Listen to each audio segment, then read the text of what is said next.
Okay, folks. Good morning, ladies and gentlemen. We would love for people to come to the media stand for the opening session.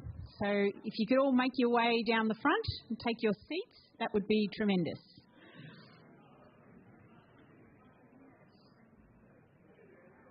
Yeah, I do. I need a cowbell, don't I? Or a wolf whistle. I can't wolf whistle. Come on down, folks.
Plenty of seats down here on the left, on my left.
Well, welcome everybody, and thank you very much for being here. I'm Tracy Stinson, the Queensland Director for Policy and Impact for the Clean Energy Council. It's just fantastic that we've got to this point. There's been a big lead up to this, and a lot of people have put a lot of effort into it. So I'm really excited that we're finally here. The day has arrived. And it's really wonderful to have our first Queensland Roadshow here in Toowoomba. So it's my great pleasure. Firstly, I'm going to acknowledge and pay my respects to the traditional owners of the land on which we meet today, and recognise that this is and always will be Aboriginal land. And it's my great pleasure now to welcome to the stage Uncle Charlie Rowe. Uncle Charlie Rowe is a proud Kamilaroi man from northern New South Wales who nurtures a deep connection to his heritage, actively enriching Toowoomba's community with his cultural wisdom and traditions. Please welcome Uncle Charlie.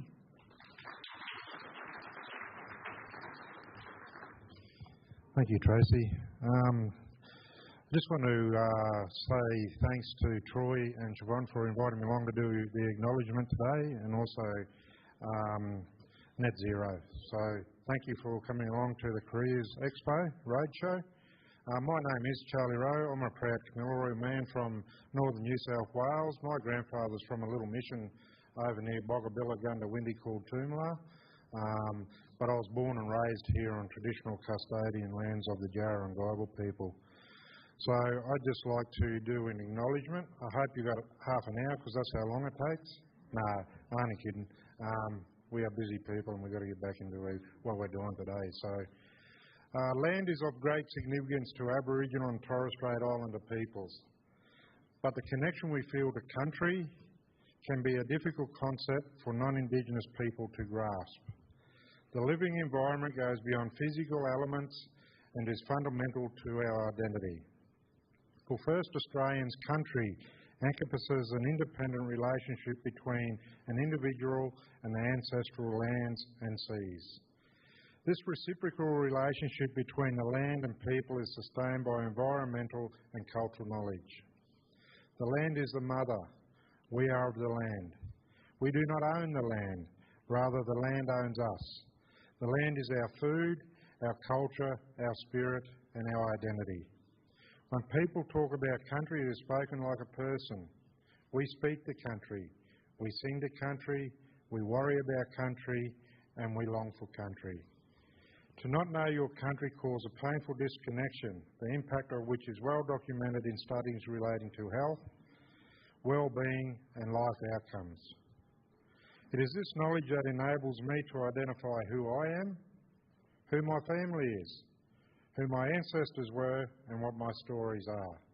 So in saying that, ladies and gentlemen, I would like to acknowledge the traditional custodians of this beautiful country that we work and play on today, who are the Jowara, Guyabal and the Western Waka Waka peoples.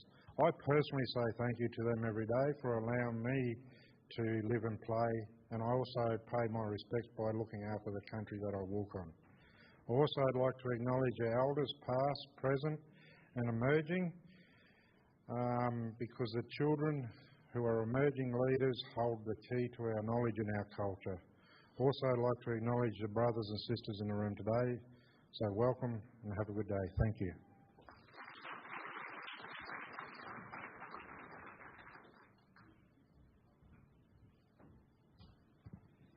Thank you, Uncle Charlie. That was lovely. So just first of all, a little bit of housekeeping. Obviously, your safety is our priority today. So it's really essential that you're familiar with our emergency procedures and that you know what to do in the very unlikely event that we have an emergency. If we are required to evacuate the building, please pay attention to the announcements that will be made over the public address system and follow the directions from the venue staff. When you hear the first alarm, you just need to be alert and prepare yourself for possible evacuation. And then when you hear the second alarm, followed by the evacuation announcement, you need to leave the floor immediately using the emergency exits. And the venue staff will direct you to the assembly area, which I believe is out on the lawn area out here. So if that happens, please don't use the lifts and don't try to come back into the building or go to the car park unless you're instructed that it's safe to do so. Okay, I just wanted to give you a brief outline of the program today. If we can just go to the next slide, please. Thank you. So we're going to have just this opening session, and then there's a panel discussion, so with our champions for change, which will be terrific to hear from people who are actually working in the industry, which will be great. And then we've got industry presentations dotted throughout the day from our terrific partners and exhibitors here who are going to talk to you about the sorts of jobs that are available in the clean economy and what training you need and how you might get into those jobs. So that's how the day will run. And I guess, we'll make announcements as things are happening, but if in the meantime, we would love for you to interact with all of our exhibitors, go and ask questions and find out, what they've got on offer, and as I say, what sorts of opportunities there are in the industry. Next one, please.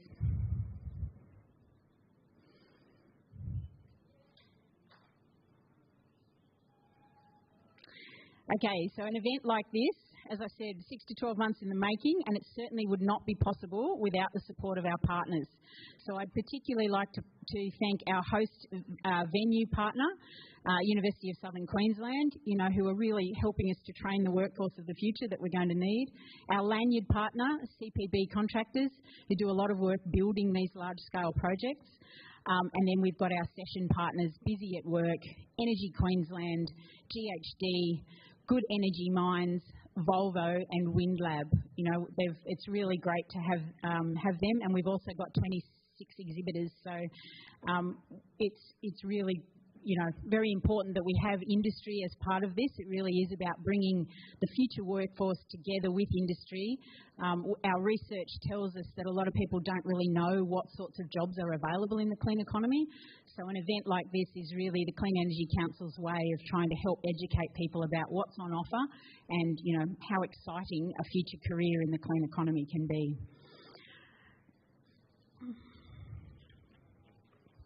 Okay, I'm actually now going to introduce my colleague and welcome to the stage Con I'm going to get this. I practiced this. Haristolidis. No, I still didn't get it right.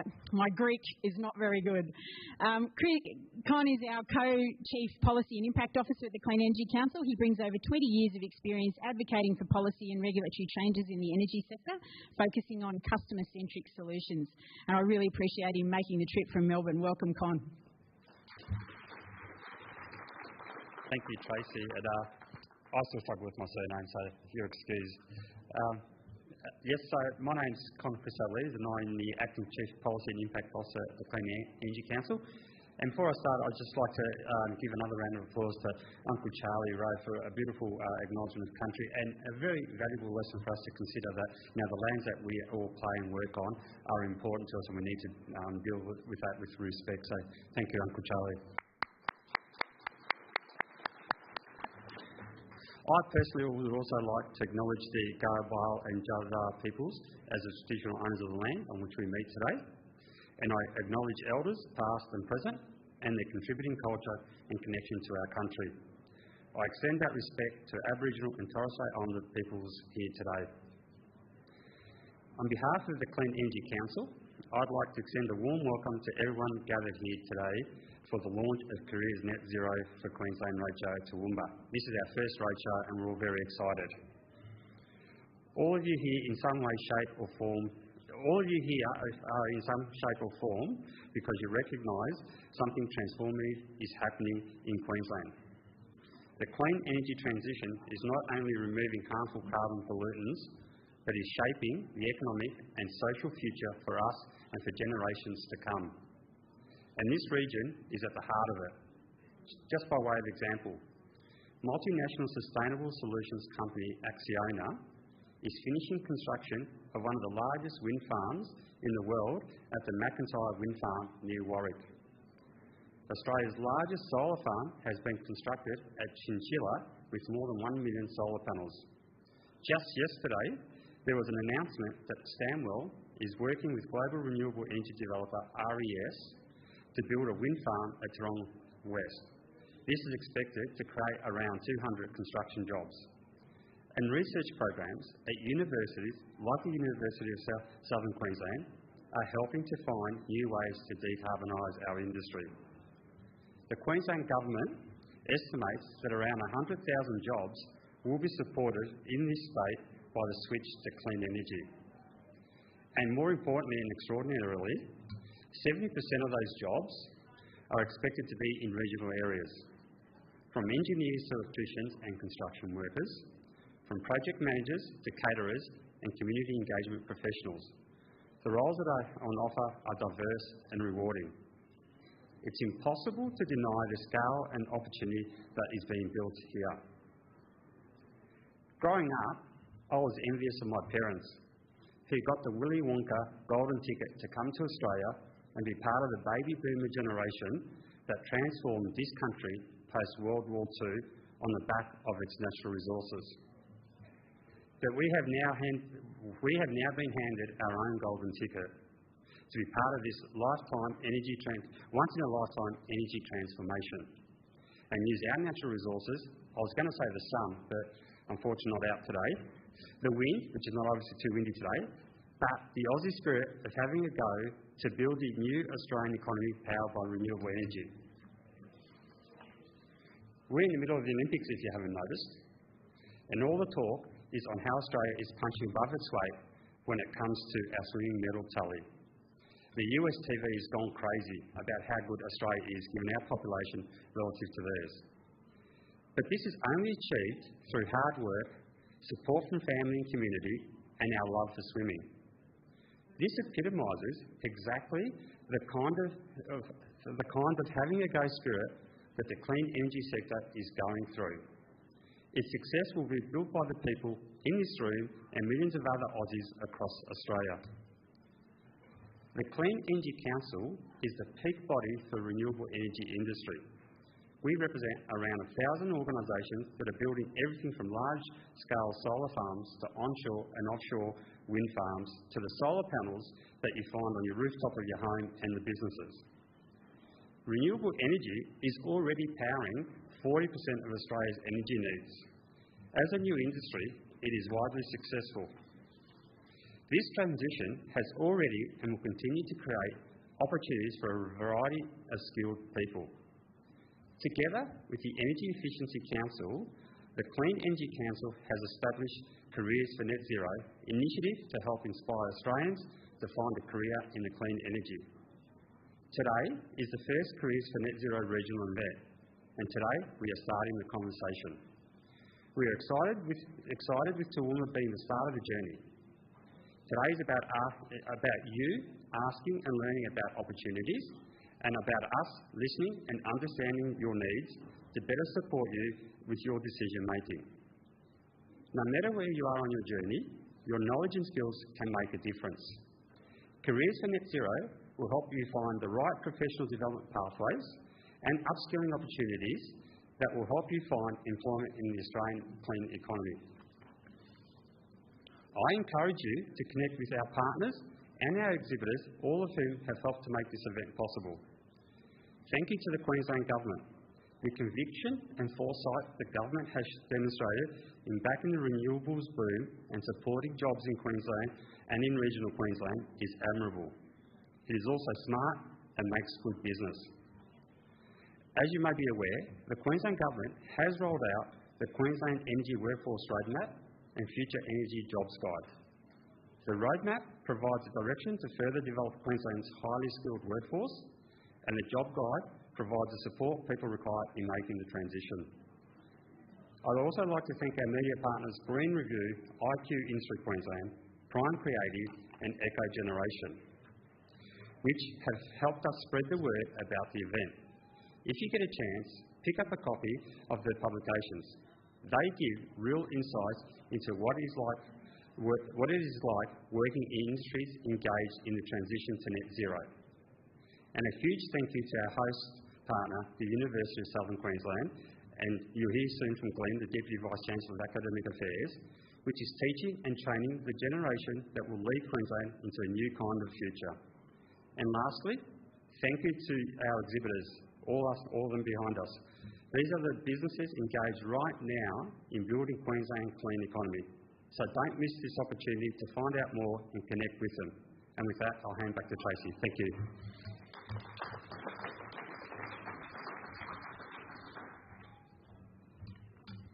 Thanks, Con. Yes, and I did watch Naomi Fox win the kayaking, and I had to admit that I did shed a tear. It was pretty emotional and pretty exciting. I'm just going to give you a brief rundown as the Queensland Director for Clean Energy Council, just a brief rundown on why we think at CEC Queensland is really the place to be in terms of the clean economy. Basically, the government with its Queensland Energy and Jobs Plan and it's the investment that it's put behind that plan, our members tell us this is the place to invest, this is the place to do business. So it's really happening, and most of it is happening in regional Queensland. So the Clean Energy Council represents around 1,000 members. We go from anything from the small, sole operator putting solar on rooftops through to the multinational, large-scale developers and everything in between. All of the support services that wrap around that, all of the planners and engineering consultants, environmental scientists who help to get projects, designed, planned, approved and built, and then to operate them. So the Clean Energy Council, the Clean Energy Council has a very large policy team. We've got around, 100 people that work for CEC now, and very deep expertise in each of the areas, each of the technologies that we use for renewable energy. We are the peak body for renewable energy.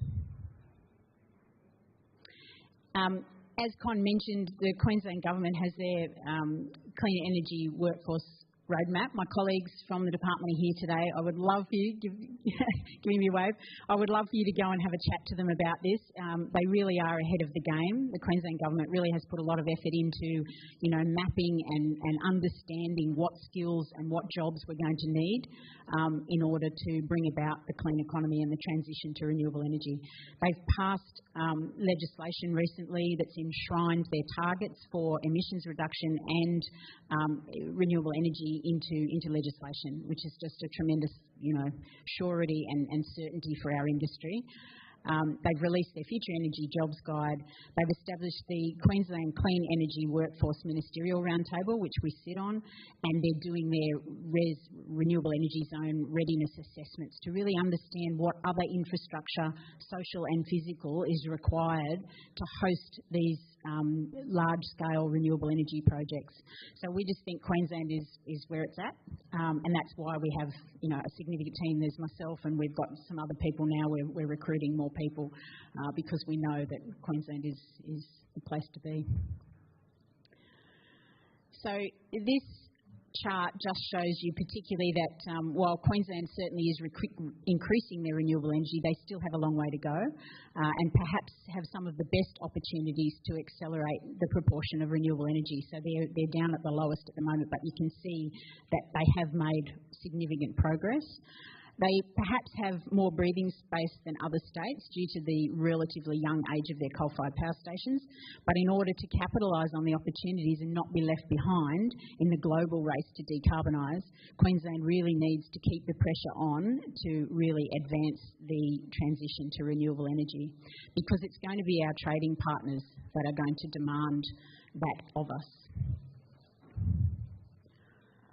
So as I said, Queensland's enshrined in legislation via the Energy Renewable Transformation and Jobs Bill, nice long title, and the Clean Economy Jobs Bill. So the renewable energy targets of 50% by 2030, 70% by 2032 and 80% by 2035, and emissions reduction targets, really demonstrate their clear commitment to this, and they've built a vision. They can see where this is going and, how we need to get on board. The Queensland Energy and Jobs Plan talks about building 22 gigawatts by 2035, and they built nearly 4 gigawatts in 2023. So, their run rate's okay, but we need to keep it going. And we know that there's around 100,000 jobs going to be on offer by 2040, and that goes across construction, green growth areas like hydrogen, batteries, resource mining, critical minerals, and even metal refining. And we know we need 2,000 kilometres of extra transmission line, which is a big task. And, from a social licence point of view, that's a challenge to get people to accept the need for transmission lines, but they are actually a critical part of the clean energy transition. Queensland has already exceeded the 2030 emissions reduction target of 30%, 8 years ahead of schedule. So they're well on their way, and I think that, stands them in good stead. In terms of the workforce, we have people say, where are the jobs? They're really across three areas. There's the supply, so that's the operation and maintenance of generation, storage, transmission and distribution. That's one bucket of jobs. Then there's the demand side, which is around energy usage and performance, including transport. So things like your business systems that, enable your solar panels to talk to your electric vehicle charging system and your battery and connect in with the grid. All of that smarts and IT is quite important in that area. And then there's, as I mentioned before, the enablers, engineering, environmental, planning, community engagement is a really key part of the transition, communicating why we need it. And then research, training and education is going to be so vital, given that we know we've got significant skill shortages in a lot of areas already. So these are where as Con said, most of the jobs are going to be located in regional Queensland. These are the three renewable energy zone areas from north, central and the southern, and most of those jobs are going to be in those areas. So they're mainly in construction, although there will be some ongoing operations and maintenance roles. But the build-out is going to happen for a good 10 to 20 years. So this is going to keep continuing on. Now, that chart is really hard to read, so I'm just going to interpret it for you. Basically, it's an occupational breakdown for this region, southern Queensland, of where the occupations are, what sorts of jobs are we going to need. By far and away, most of them, we need electrical trades, we need drivers and machine operators, and we need mechanical trades. So it's not just tertiary, professional qualifications, but it's also the trade areas as well. And that's going to continue. That chart shows you the growth. It's going to continue from 2025 right through to 2036. So there's a real career path available for people across all of these jobs. And in terms of money, well, there's quite well-paid jobs in the trade area just as much as in the professional area. But here in Queensland, we know we definitely need, in the architectural, building and surveying technical area, we've got shortages already, and we know we've even got shortages of environmental scientists here in Queensland already. But certainly we need more electricians, we need more electrical engineers, and all of those construction type trades that are going to be really necessary for the big build, to build all of these large scale projects. One thing that the Clean Energy Council is doing go to the next one, thanks, to assist is the Queensland Clean Energy Required Training, the QCERT program, which is about looking at establishing industry-agreed benchmarks of what are the skills and qualifications and competencies that you need for the trade workforce across all of the projects, so that hopefully with that skills matrix and the digital skills passport we're developing for workers, it'll mean that they'll be able to transition between projects and across technology to create a renewable energy career for themselves. So we think that's a really exciting project that the Queensland Government is supporting us to undertake. Okay, thank you very much for listening to that brief intro. It's now my great pleasure to welcome our host venue partner, Professor Glenn Coleman, who's the Deputy Vice-Chancellor for Academic Affairs for the University of Western Queensland. Professor Coleman has been with the University of Southern Queensland since 2017 and he's currently serving as Deputy VC Academic Affairs. He has extensive leadership experience and numerous accolades in education and research. Please join me in welcoming Professor Coleman.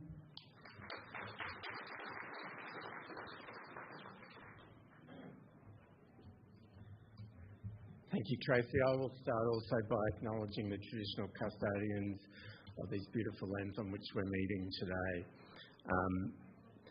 Welcome to our campus. It's normally a bit sunnier up here, and I would normally invite you to have a walk around our quad, but also to visit our gardens. We've got Japanese gardens and some First Nations gardens on the campus, so if you need to get out and stretch your legs, there's plenty of nice greenery for you to have a look at while you're here.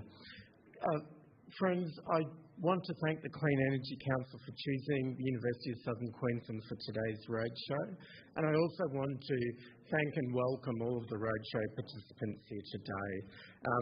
The University of Southern Queensland is a regional university, so we really thrive or wither on the success or failure of our engagement with our region. And as you've seen from the slides from Tracy and Con, the clean energy transformation is of fundamental importance to our region of Toowoomba, the Darling Downs, and also Ipswich and southeastern Queensland.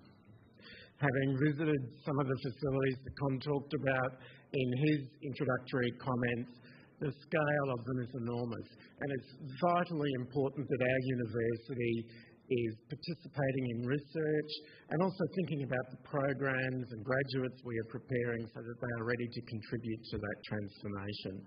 So I'm hoping today that you will see academic staff from the university wandering through the roadshow, thinking about the careers that you are talking about and how our programs equip people.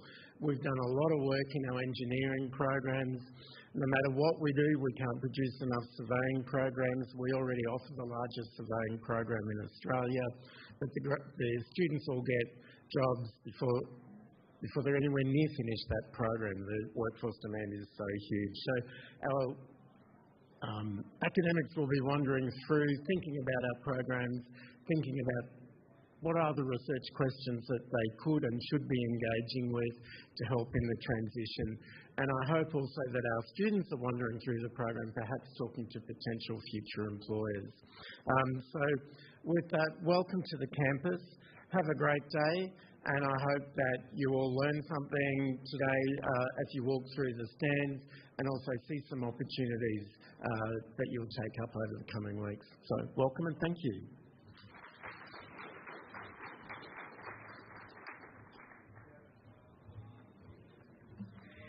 Thank you very much. Yeah, it's tremendous to be here, and being a regional kid myself, and having chosen to go to a regional university, or could have gone to one of the capital city ones, but I think it's the really exciting thing about the renewable energy transition is the opportunity for kids to stay in region, and to have a career in the regions. It's now my great pleasure to welcome my colleague to the stage, Nicole Bolt. Nicole's our Acting Director of Workforce Development. She is driving clean energy workforce strategies and fostering diversity within the clean energy workforce. She's got over 15 years in government, previously led Victoria's Clean Economy Workforce Skills Initiative, and she's going to introduce her and chair our Champions for Change panel, which I think will be really great. So please welcome Nicole.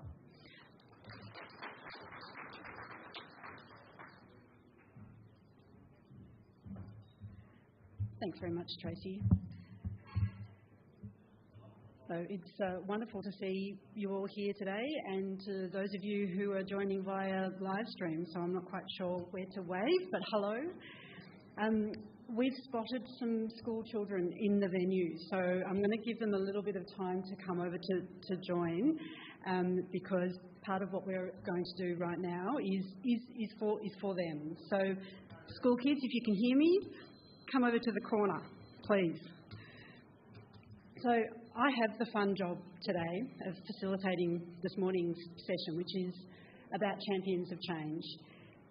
And I can tell you that not only do we have a great bunch of Career for Net Zero champions with us today who have come along to share stories about their educational and career pathways and to talk about their specific roles, but I have a feeling we might have one or two superheroes on the panel as well. And I say this because I think, and I'm really looking forward to learning more about this, there are some people that can scale heights of 100, 200, 300 metres, just like Spider-Man. I'm hopeful the work gear is more appropriate, but we'll find out. And one of the main reasons that we're hosting today, the whole event, is so we can raise awareness about the job and career opportunities that Australia's clean economy transformation is giving people. So we hope today creates interest, some optimism for the future, and a sense of what is possible.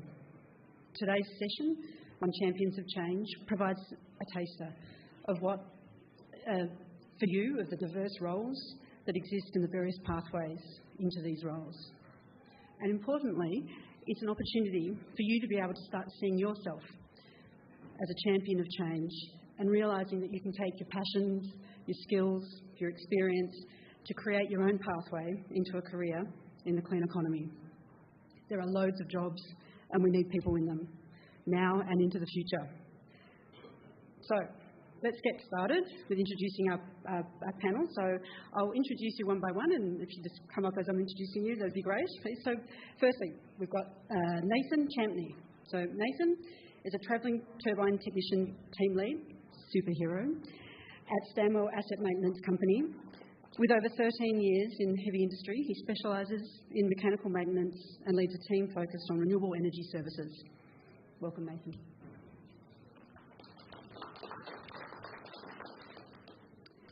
Liesl Dingley is a passionate and driven environmental consultant and the founder and managing director of Dynamic Environmental Services. She has provided environmental expertise to some of the largest mining and renewable energy projects in Queensland. Welcome to the stage, Liesl. Ryan Ellis is a site technician at Flyers Creek Wind Farm with Iberdrola Australia. With 15 years of experience across various sectors, Ryan transitioned to renewables to combat climate change and reduce emissions. Thank you, Ryan. Dan Warren is the manager of Transformers and Reactive Plant at Energy Queensland, with nearly 20 years of experience in the power industry, specialising in substation design, network planning and asset management. Thanks very much, Dan. And last but not least, Lahiro Wimala-Surya leads the Future Energy Division's retail product and platforms at CS Energy, focusing on renewable energy through smart tech. With a background in mechanical engineering, he brings vast expertise in energy policy and project management. Welcome to all of you, and thank you very much for participating today. So I'm going to start in reverse order, and we're going to do just to get things rolling, a 30-second elevator pitch for all of you of why people should consider a career in the clean economy, and perhaps more specifically in the area that you work. Lahiro, go. Thanks, Nicole. My background is mechanical engineering, but why I would recommend it is it's very diverse. Obviously, it's the future there's a lot of the future workforces in this sector. So obviously, the jobs, the salaries are there. But outside of that, it's for me personally, it was a bit of a passion where I went from traditional building service engineering into renewable energy engineering or related engineering. But there's an impact piece to that decision as well, and whether that's for everyone or not. I think there's a massive sector here for now and into the future, as the team at Clean Energy Council has said. So there's the impact, there's the jobs, there's the future, and leaving, Uncle Charlie was saying, leaving that impact for future generations to come. Again, personally for me, that is a big piece of it. Thanks, Lahiro. Excellent. Good morning, everyone. Great to be here. Look, energy is a job for life. It's an incredible career to get into. Like, even this morning, if you had a cup of tea, hot Milo, or whatever kids are drinking these days, like, that little bit of energy has to come from somewhere, and it's just an incredible area to work in. It's definitely not boring. It's very diverse. Ticks every box. It's technical. It's problem solving. It's people oriented. It's fantastic. So definitely consider a career in energy and clean energy for sure. Definitely agree with the last two speakers. I think further to that, it's a real emerging industry in Australia, in the world. We are leading the change. We'll see so much policy change. We'll see so much change in how it's done. And just to be a part of that is really incredible. In the coal-fired power industry, mining industry, it's very established. We know what we're doing. But in this industry, we're just going to see so much change. So Nathan Champney, travelling tech for Samco, which is a subsidiary company of Stanwell. Like Dan said, energy industry is a job for life. I was blown away when I first started in the energy industry about what it takes to turn a light switch on. But to be able to do that now and address environmental challenges at the same time makes me a whole lot more prouder. And it's a sustainable industry and it's the future. There's going to be a time where renewable energy is just energy. So, get involved. Thank you. Hi. I think just a new, fast-growing industry. It's exciting. Just something different than mining. And just not working in a mill, working out on a farm in fresh air, I think is the appealing part. That's the big drivers. Thanks very much for that. So I don't know about you in the audience, but hearing you talk with the comments around being part of something that has a sort of higher purpose and that we're here for the long haul certainly makes me feel validated, because one of the themes that we want to try and get across is that sense of people with particular skills and experience and passion can be working in another sector, in another area, and they can use those drivers to transfer across into the clean economy. So thank you very much. I'm already sold, but I was sold again. So thanks. So, Dan, we've got a series of questions. We're also just going to try and be really conversational. There is the opportunity for questions at the end. I understand that through the live Q&A with the app or on the QR code of your registration tag, you can upload questions, and we'll see how we go at the end for that. But for now, we're just going to start off with some questions and get the conversation going. And Dan, I think I'm going to start with you, if that's okay. And the reason why I'm doing that is because I have a 9-year-old son, and when I see the title Manager of Transformers and Reactive Plant, I only get to Transformers and then my mind goes to something else. And so I'm so keen to hear what a typical day looks like for you and what you do. Because you manage Transformers, right? So that's the coolest job in the world? Yeah, absolutely. Yeah, it's an interesting job title. For my team, we look after Transformers and Reactive Plant within Queensland, within the whole Energy Queensland network. I don't even know if I'll try to attempt to describe what Reactive Plant is. I'd probably have to dive into a electrical engineering sort of theory lesson, so I'll spare you that now, but happy to talk about it afterwards. So I think the question was, what does a typical day look like in... I look after maintaining all the assets, and obviously the network is critical to clean energy because the electricity network connects everything together.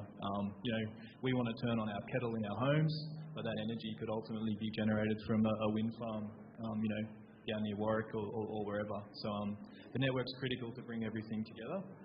Transformers are a critical part of the network to change voltage along the way. Like you can't boil your kettle at 330 kV or 500 kV unless you want to have a very serious safety incident.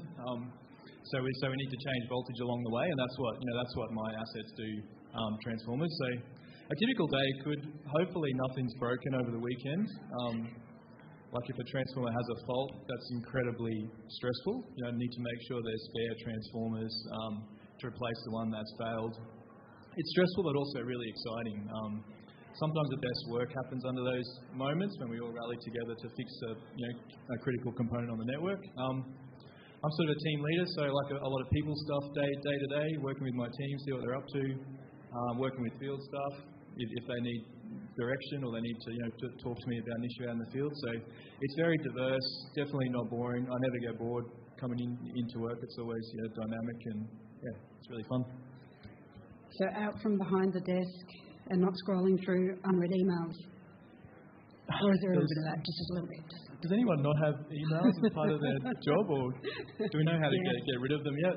No, we've got all this new technology, and it's always like this new technology is going to reduce the amount of emails, but I haven't found that's happened yet. So Well, thank you for explaining what you do. Liesl, I'm interested to hear from you about your role and what a typical day looks like for you. A typical day for me is very different every single day. My role has a great mix of sitting behind the desk and then getting out in the field. Hopefully I can swing it so that when the weather's bad I'm inside and when it's good I'm outside. It doesn't always work like that. So, for example, yesterday I was on a wind farm undertaking some compliance inspections. Part of that is looking in rubbish bins. I do quite a lot of looking in rubbish bins, make sure that where we can segregate waste for recycling, that's happening, educating the workforce on which bin to put which thing in, endlessly.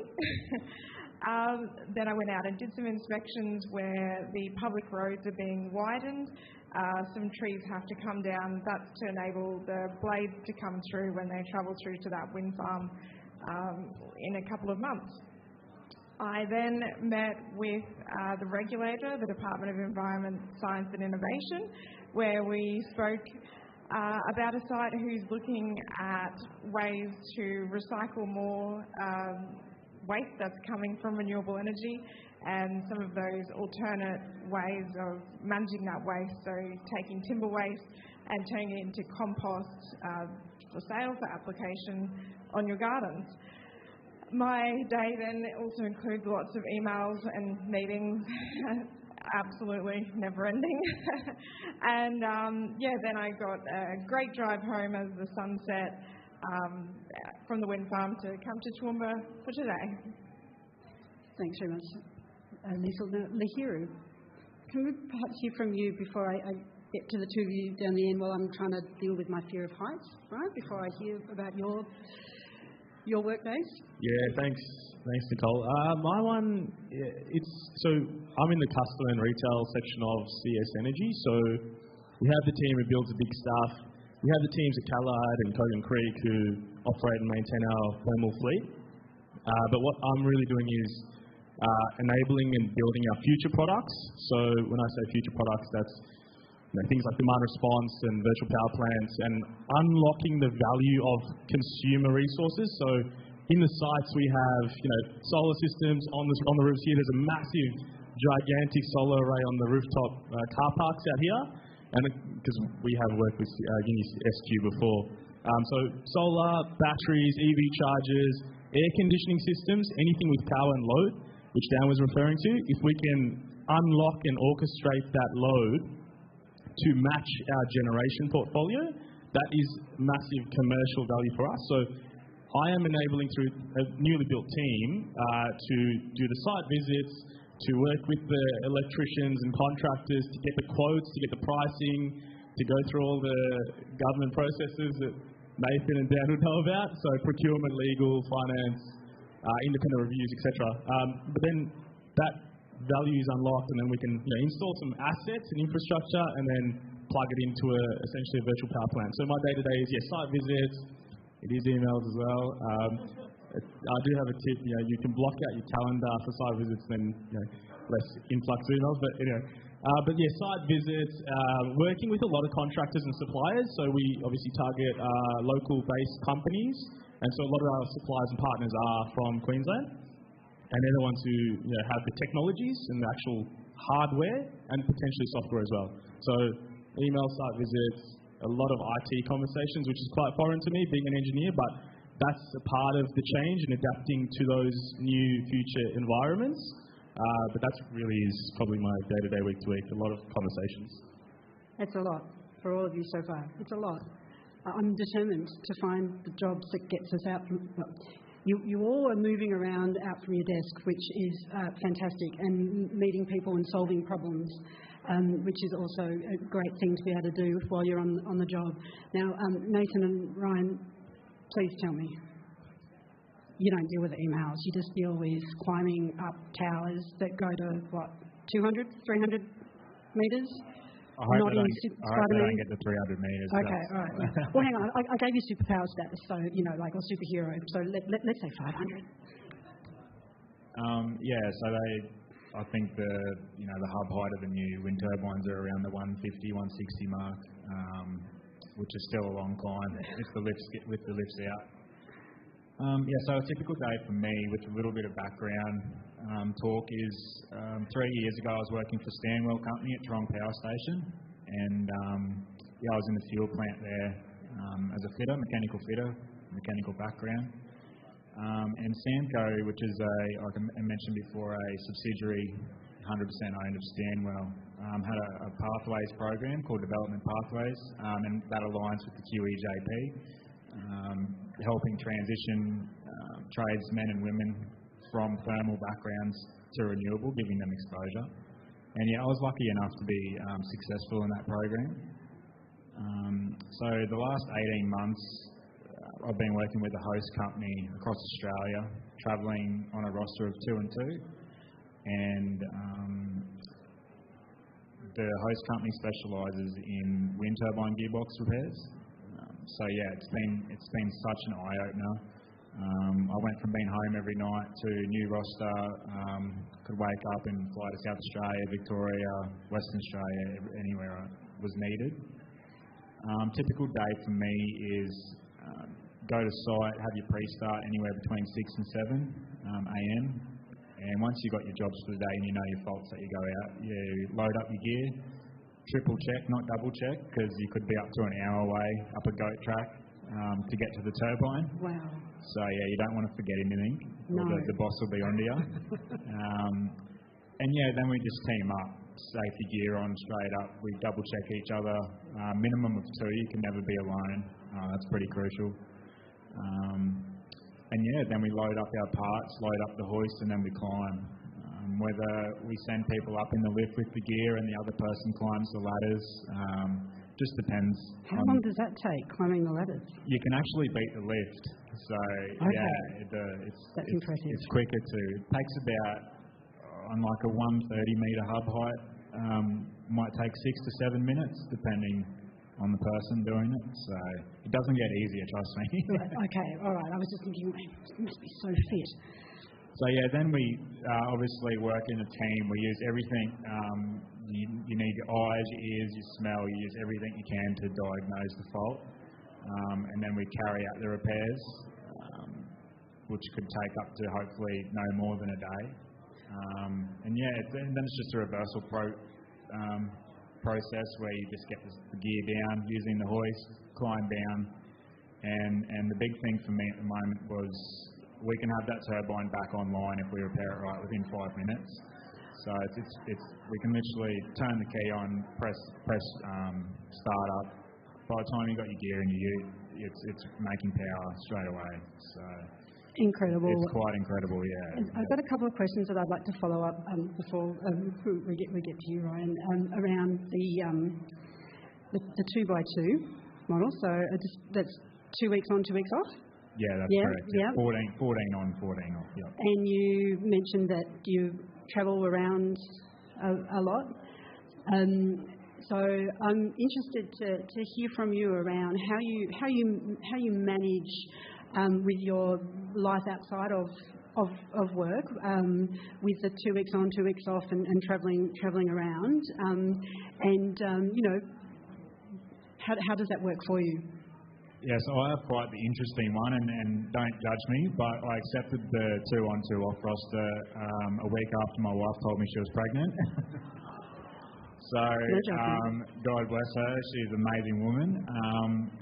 But I just said, just give me 2 years, and if it doesn't work out, I'll owe you back for 2 years. And we've made it work together. She's been brilliant. The 2 on 2 off, it's all about, like Samco's all about lifestyle rosters. We never make our people work anything that they don't want to work. And I actually found I've had more quality time on the roster at home. I can wake up, drop the kids to school, have a coffee with them in the morning before we go to school. I can pick them up from school, go to netball, go to football, all that activity on my 2 off because it's a genuine 2 off. If we want to go to the sunny coast or Brizzy, or we just got back from Tassie, and I also have been flying my family around with me sometimes as well. So that's a great inclusion, and it makes it all worthwhile in the end. So yeah, it's been great. It's making me feel slightly envious because of the daily. Come on, can you just get your shoes on? Come on, I've got a meeting I have to go to. That's what I was finding when I worked locally and was home every night. You get in the rut of being at work. You're there as early as you can. You've got a massive day. Always, I've never been home on time. The kids have had dinner, and it's just it was good. The rosters really surprised me actually of how much quality time I spent at home.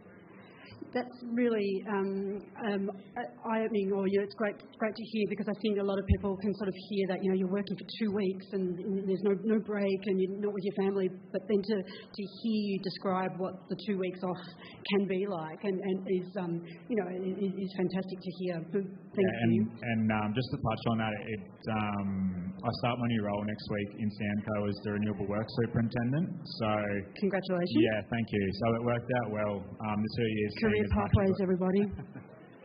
The 2 years seen as much as I can, absorbing everything like a sponge has definitely paid off. Yeah, well done. That's fantastic. Back to the email. I'm learning what emails are all about now, that's for sure. We still haven't found that job with no emails. Ryan, my last hope. Thank you very much for that, Nathan. I am going to stay with you just for a little bit, Ryan. So keen to hear what your typical workday is and to describe what you do. So my typical workday, obviously pre-start every morning, 7 o'clock start. So it's just site management, site maintenance, so just the balanced plant, transformers, reactive plant, the site as a whole, sort of just, I guess, see if there's anything tripped with the HV or any fault finding there, or with the substation, any fault finding there. Working with the farmers, with the landowners, that's a big part of our job, which I think is a massive part of the whole industry, is just making sure that we're keeping our landowners happy. Can you describe or elaborate a little bit more on what that looks like with working in communities and with farmers?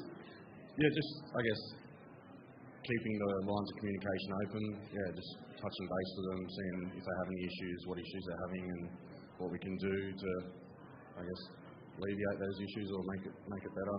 So we're there to work together for the life of the farm. So I think that's a massive part of it. Just managing subcontractors with works happening, HV switching if we need to isolate certain parts of the farm, sort of writing switching procedures, issuing HV access permits and the likes of that. Around those lines. There is a consistent theme here, which, and I sort of mentioned this earlier on, but it's the solving problems, the getting up every day to see if something has happened overnight or if something is emerging that you need to know and understand.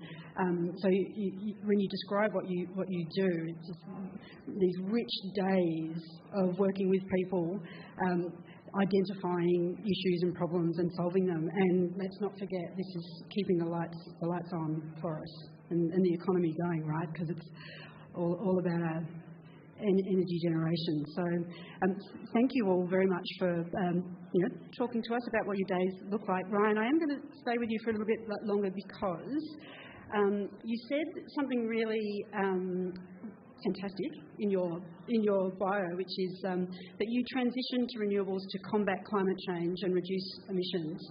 So I've got a question here for all of you, but I'll start with Ryan. And it is, what inspired you to pursue a career in the clean economy, and how did you land your first role?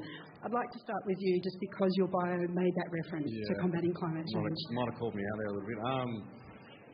How did I get my start? I had a former workmate who was lucky enough to get a job in the industry, and made the job aware to myself, and I just applied and had an interview, and was lucky enough to get one of the roles, which is good. And I think there is definitely the factors of the renewable energy and the impact that has is definitely an appealing part of it, but it wasn't a primary reason. So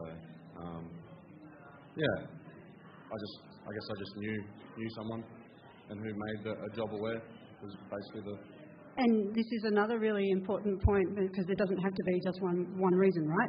But also how you find out about jobs that are available, how you get into them. This is one of the critical points that we really do want to emphasise, particularly with renewable energy and the clean economy. Yes, there are some aspects to it that have been around for longer, but this is effectively a new industry. And while there are some really traditional pathways, if you want to be an electrician, you've got to do an apprenticeship. You want to be an engineer, you've got to get an engineering degree. But we're also at a phase of development where we need people to sort of think about the non-traditional ways into having a career in the clean economy. So having a mate who's got a job that you like the sound of, that is absolutely one way to do it. Yeah, and I was in mining for 14, 15 years. It's time for a change, something new, something exciting. That was also appealing, and also I've got a young family, so the Monday to Friday sort of 7 till 3 hours and flexibility. I can drop off or I pick up most days. Say those 12-hour days or end up being 13, 14-hour days with travel and sort of effectively not seeing your kids anyway. So that was definitely a big point for the change as well. So the clean economy is family friendly. Thanks very much for that, Ryan. I do want to get back to the idea of the transferring from different sectors, because I know a few of you have worked for the mining industry. But before we do that, I'd like to hear from whoever else wants to grab the microphone and put their hand up around what inspired you to pursue a career in the clean economy, and how did you land your first role? So for myself, literally the grass was greener on the other side of the fence. So I was working in coal-fired power generation, and I would go up the stack and I could literally see a solar farm being built a couple of kilometres away, and thought, that's something I really want to be involved in. I decided to leave my role in coal-fired power generation to hopefully get an opportunity in the renewables sector. I started my own business, a consultancy, and while I was still setting things up, I was approached via LinkedIn. So in terms of how to get a role, building your LinkedIn presence is really important. And I landed a role supporting a solar construction project, and it's just gone on from there. It's been fantastic. Thanks, Liesl. Probably less about what inspired me to get in, but more like ways to interact with the industry and workforce. LinkedIn is a massive one, but what I like, having presented at a lot of conferences over my last few years, with Clean Energy Council and others, what I noticed is these industry events are really good. Like I was up in Mackay 2 weeks ago, and I literally saw companies. There was Beast, GHD who's here, Glencore Mining, and there was a few mining companies that said they are literally here to scout and recruit. They're not like, traditionally it used to be about technologies. It was like, what's the newest excavator? Like there was Hastings Gearing, there was massive excavators, dump trucks, mining equipment, generators, off-grid generators, etc. But it's transforming into more workforce related. So you have lots more sessions and talks about this stuff. And when you can go to these industry events, which a lot of them are free and accessible, obviously there's a piece around small businesses we noticed didn't have as much resources to allocate their staff to take off time off the tools and head there. But for the most part, we saw an interest, like a spike in interest at these conferences where they were talking about workforce and opportunities. And then you had the companies who were hiring, like us, we're all recruiting as well, but they were targeting these industry events to recruit and poach. So that was really interesting for me to see that transform over the years. Thanks, Lahiru. Ben, you want to? Yeah, so I don't know. I can talk about my background, but happy to talk about that later as well. But to inspire young people, all you need to do is get a job in the energy industry, and you will be working with clean energy. So it's that simple. So if you're interested in engineering, electrical engineering, going to power systems, you will end up working in clean energy. Like if you're interested in customer engagement, you can easily get into the clean energy. So we're tracking to 100% renewables, hopefully well before 2050. So that's the inspiration. Just work in energy, and you'll be working in clean energy. So it's really exciting. I just want to pick up on something that you said, Lahiru, about the value of these sorts of opportunities and conferences where there's a focus on workforce and jobs. And it reminded me that at the Clean Energy Council we have a Women in Renewables program, and part of that program is offering tickets to conferences for young female graduates. And they get sponsored by a CUC member to attend one of our large events, and we've had people come out of that, so just turning up to a conference, being sponsored by a renewable energy company and landing a job afterwards. So, it's this is an example, I guess, of how, big things can happen just from turning up and finding out a little bit of information about, about the sector. So I want to move on to, and Dan, you've started this in talking to people about how you can get started, what sort of things to think about, and what advice. And this is open to all of you. So whoever grabs the microphone first, or is holding it now. But, what advice would you give to somebody who wants to do what you do? And so there's a practical, specific kind of response to this around what education do you need, and that's clearly important. You know, it's a highly skilled sector. We need professionals. We need trades. But also, it is the what else? How do you find out? Where do you go? I'll be brutally honest. Like, I've had my heart set on roles throughout my career, and I've missed out. You know, I've done my best. I've gone through the interview process, and I've been pipped at the post. But in my experience, that's always opened up new, amazing opportunities. You know, still within clean energy. So the best thing you can do as a young person is obviously, you know, work hard. Think about that degree that you think opens the most options for you after you graduate, and just, you know, commit to your study, do a really good job, you know, get good marks, build a network within the university environment.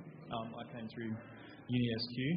But then be open. Like, the job you think is your dream job, there'll be many other jobs that are similar, and you might find out in hindsight they're even more fun than that job you thought about. So definitely, like, get your heart set on a particular role, but be prepared that there's other roles out there that are just as exciting and just as fun. And there's so many amazing jobs in the clean energy sector, and there's only becoming more and more. So, yeah. Looks like it's me. It is. Thanks, Deb. Hot potato. So I would absolutely encourage the building of your LinkedIn profile, for sure. Completely agree that you have your heart set on a job, it doesn't work out, but there is always something better out there. Yeah, that's about all I've got for now. I'll think about it. With the mechanical and electrical trade set, I think it's very important to do your research before you get into the industry. I think, you know, I jumped on 6 months before I was even knew about my role coming up with the Development Pathways program. I was on YouTube, I was on the internet. Wasn't so much big on LinkedIn back then, I've got it now. But just anything I could, I would, if I knew anyone in renewables, I'd go pick their brain about roles and different types of industries within the renewables sector. And once you've got your research, I'd suggest, especially like trade backgrounds, get into your training assessors. There's not so much around Kingaroy, but like Toowoomba, Brisbane, Gold Coast. Get like your basic certificates, working at heights, the stuff that will put you ahead. Like, if there's a pool of 50 people going for the job, you want the stuff that's going to put you ahead of them, give you the best shot, not saying it's guaranteed. And yeah, just once you're in, just be a sponge. I use that term so much. Just like Dan said, I've never thought I'd be in the role I'm in today, but I've always said yes, yes, yes, as long as I've agreed to it, which is like that's why I'm here today. I was asked to come here, and I said yes, and who knows what this will lead to. Thank you. No, thank you. But yeah, just say yes, and just be that sponge.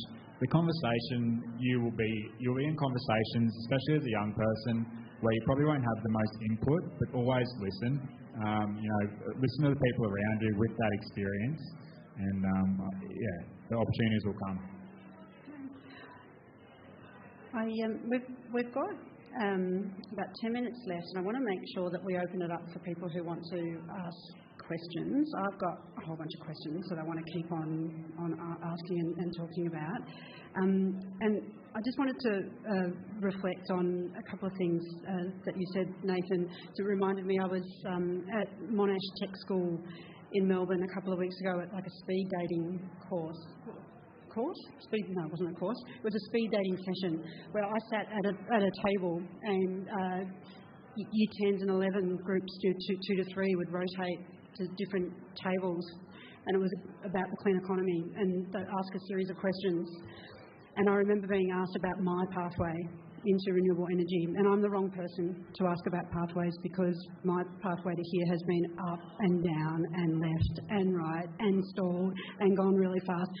But as I was sort of admitting that to them, and you know, talking about a couple of mistakes that I've made when I was younger, and then how I sort of became really uncomfortable as an older person with a misalignment around my values and, you know, wanting to do something, and I could see younger people kind of breathe a sigh of relief around the idea that it isn't necessarily linear.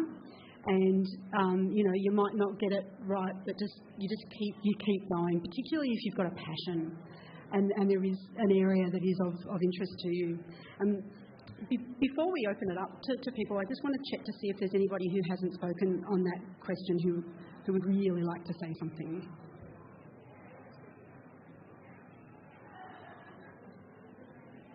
Thanks, Dan. I think one of the things about how to access the jobs, LinkedIn has been really good. I think sometimes LinkedIn might be better than Seek, applying for 1,000 jobs, which I have done. The other one was these events. I keep saying these events.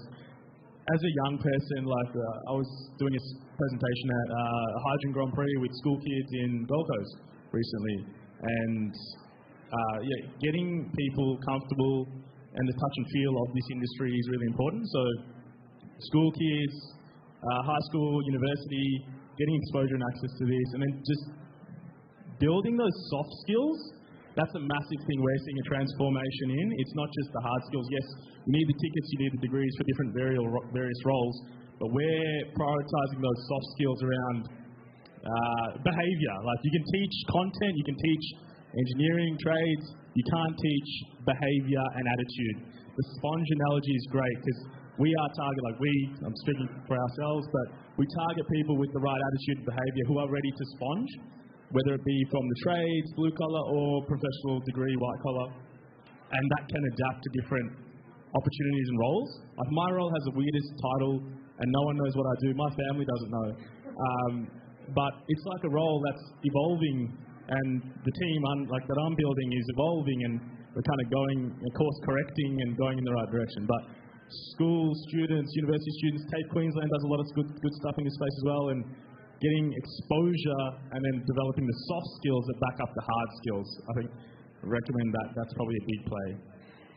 That point about soft skills, I think the terminology might be changing over time. I'm not quite sure where we've landed on that one, but it does remind me that idea around being courageous and prepared to take risks and make mistakes, being determined, focused, persevere, leadership, being resourceful, all those sorts of things. So it's a really, really good point that we know that the workforce or employers are looking obviously for people with qualifications where it's required, but it is that part of how you behave and who you are, and those leadership skills are so important.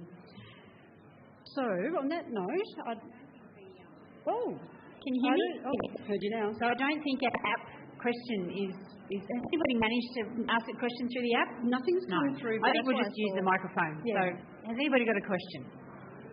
It's got to be someone. Come on. Lizelle, this is for you. You said that when you left your old job and went towards your first job, taking your step into, I think it was solar construction you were saying, I just wanted to know what was, I guess, your biggest contribution in terms of environmental planning and managing within that first construction job. Thanks for the question. When the renewables industry construction started, almost all the companies that were doing construction had come from overseas. So the companies were Spanish, Indian, all around the world. They'd come to Australia and were really not across Australian environmental legislation, and particularly Queensland environmental legislation. So there was many opportunities for me to assist them in all sorts of things. So I think for the first project, they particularly had an issue with weeds on site. They didn't even realise the plant was a weed. It just looked pretty. The community were very concerned about their lack of control of the weed. So to be able to educate them on how critical it was that they played their part as a landholder in the community and how much their work could impact their direct neighbours. That to me was the most important thing I did there. And I drive past that project and I see they're still controlling their weeds. So years on, it had an impact. It's a great legacy. I love it. And I know the farmers particularly have real issue with, from a biosecurity point of view, about being on their farm and, the transference of weed species and, all sorts of things. So it's pretty important. Any other questions? Come on, we've got this tremendous panel here. You must have questions.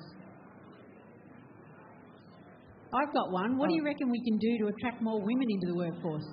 We know that it's male-dominated. All those critical injuries that are... skill shortages are already in male-dominated areas. How are we going to get more women into the clean economy? I think the biggest thing is finding the right people for that role and just making that role open to everyone to see.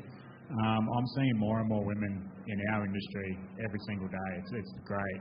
We're getting them to site. We're putting them through the same training that we're doing as techs, especially like our business team, admin team, and even electricians. As electricians, we're seeing an influx of women in the electrical industry. So, I probably don't have the specific answer, but it's just getting everyone out there and just their inclusion in the team. A team full of men would probably have our heads down worrying about one thing, but it's interesting that Beck, our business team support, she has input as well. And we would never have thought of the way she thought of things, and we would be able to use her problem-solving ideas, I suppose. So, just making sure it's all open for them. And Dan, you were saying something earlier when we were talking before this session about the graduate program that you were just recruiting for. Or, Absolutely. I think Energy Queensland's speaking a bit later today. I was privileged to go through our scholarship interviews recently, and I can honestly say the female applicants ran circles around the guys, just from my observation. Like a lot of the guys, they were quite cruisy and had a little bit of expectation that this was a career for them. They're just sort of rocking up. But the young ladies were incredible, just really dedicated, really excited about the future.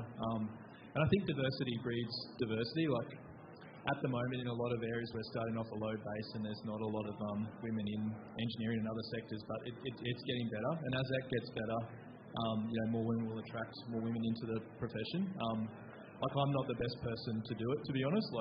Even my daughter, who's in Year 12, I desperately want her to work in clean energy and engineering, but she doesn't want to do it because her dad does it. So I need someone like Liesl to talk to my daughter to attract her into the profession, because I struggle because I'm a man. So diversity breeds diversity, and Energy Queensland's doing an amazing job, which we'll talk a bit more about later.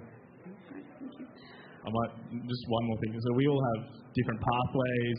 There's gender, cultural diversity. Otherwise, there's pathways and there's questions and debates around whether they're effective or not, and whether that's exclusive or inclusive. But separate to that, one of the stories I heard from a team on our coal plant. So we have two massive coal plants. One of the teams there was saying we're doing a cultural training, which is great because you get diverse views from everybody. They were saying that it's like historically there were teams and team leaders and those hierarchies in sight that didn't enable the culture. So you push females or diverse people into an environment where it's not set up culturally from a hierarchical point of view, where the team leaders will accept language and behaviour, which is otherwise frowned upon in those environments. So this team was saying how they had shuffles and team leaders and hierarchy, which enabled that culture to come in and stay. So one thing is attraction, the other thing is retention. So that was really powerful, because at a coal plant, which is historical, has its views and hierarchies, is also transforming. And then they said that they saw their own team members within that team standing up for each other, and the female colleagues and the diverse colleagues from different cultures as well. That was really powerful for me, because there's shifts that need to happen internally to enable that environment to happen through a long term. Yeah. The cultural change is important. I can see some heads nodding. I think there might be one final question, but I do want to hear from you, Liesl, to that point, please, and then we'll... Yeah, just to wrap up, the diversity and inclusion. It is the responsibility of the people who are the minority, like the females, to just get out there and get amongst it. I don't even realise that I'm in a room of men or a panel of men until I'm like, oh, okay, oh well, it doesn't matter. It's almost like we shouldn't even be talking about diversity and inclusion because it should just be a thing. Like, we're just all there doing our job. That's it.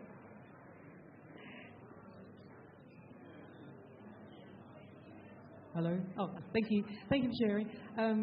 I've lived across Melbourne, Sydney, Brisbane, and the big cities all my life. I'm now out in the Boulogne Shire, which is St George, which is regional, very country, very different. And yes, there are a lot of girls who are interested in ag out there.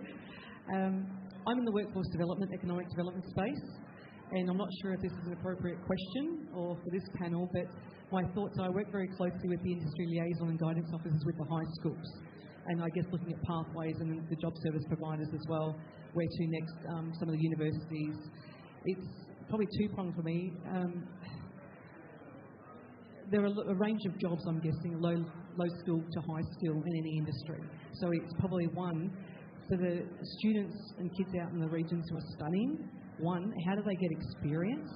Because we want them to stay in the region and boost the region. And two, I think one of the speakers earlier, might have been Tracy, shared that yes, a lot of these 100,000 jobs might be in the regions, but it will depend on construction and infrastructure. So if that doesn't happen, what's the pathway? I guess I'm not sure if that's the question for this panel, but they're my two concerns. How do they get experience, and what's the pathway if there's no infrastructure being developed in that particular region, if we want to retain people and make that region flourish and thrive? So I'm born and bred in Chinchilla. I studied fully externally through USQ. The first time I came here was for the graduation, and this is the second time. I really struggled with getting experience myself. Unfortunately, when I graduated, there was no jobs. I couldn't get placement. I couldn't get anything. There was just a real lull in the industry. It's completely the opposite now. There was a long time where I thought, why did I go to university? This is terrible, but I'm very glad I did now. I am seeing more and more placement as part of the university degree. I think that's really important. I had a placement student just recently who came and spent a day with me. When they're not in your area, it's hard. Hopefully there's another area they can go to. But as an employer as well, it can be tricky to take on work experience and placement students, the legalities, the needing to pay them a full wage, and I think there's opportunity there in employment law to be able to allow more of those opportunities. It's such an important question, and it's an issue that sort of keeps some members of the CEC up at night thinking about how do we solve this one. And I know we've run over time, and I feel like we could keep on talking, but we probably do need to wrap up. But one of the things I wanted to say about that work placement is we have identified that at the CEC as an issue that we want to help the industry address. Particularly, for us around some of the safety, requirements. So we can see and we know that that's an area of work that we can do to be helping the industry. And on that point of pathways, and does anyone have a final comment to make before we close? I've been that regional kid who didn't have much industry around him. I think as a group it's hard to address, but if you are sitting down with an individual who really wants to get into an industry that's not in his local or her local area, maybe just make them aware that home's not going anywhere. I've been away from home, I've moved, I've experienced life in Sydney, Adelaide, everywhere. And I've been able to mature, get as many skill sets as I can, and then bring them home. I'm home now, and home has never gone anywhere, it's always there. So maybe if the individual is open to going out and experiencing that, you never know what's going to happen. Like the solar farms, wind farms, they could be built anywhere. There's wind farms I never would have thought would be wind farms. So if they've gone out and experienced and gain that skill set, I'll just be reminding them, like, just because you move away from home, you don't always have to be away from home. So that's probably the best way I'd sum it up. I love that idea of home doesn't go away. That's a really heartwarming and wonderful kind of note to end on. I think I can't thank you enough, Ryan, Nathan, Liesl, Dan, Lahiru, for taking some time out to talk to us all about the work that you do. And thank you very much for putting your hands up to be a Careers for Net Zero champion for change. Could you please all join me in thanking them all for today?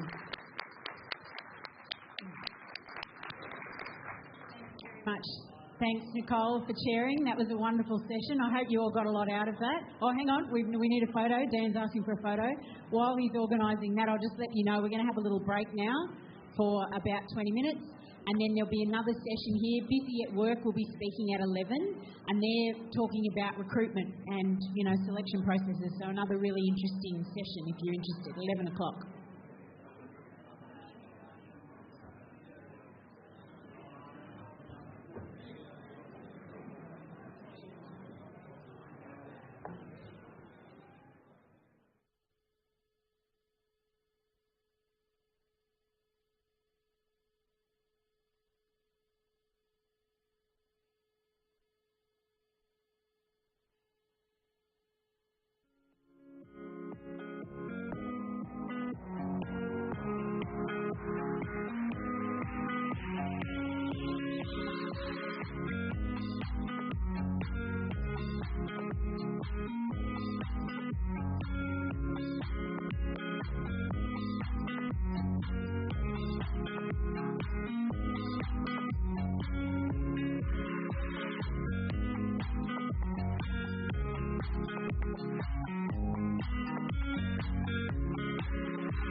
Okay, folks.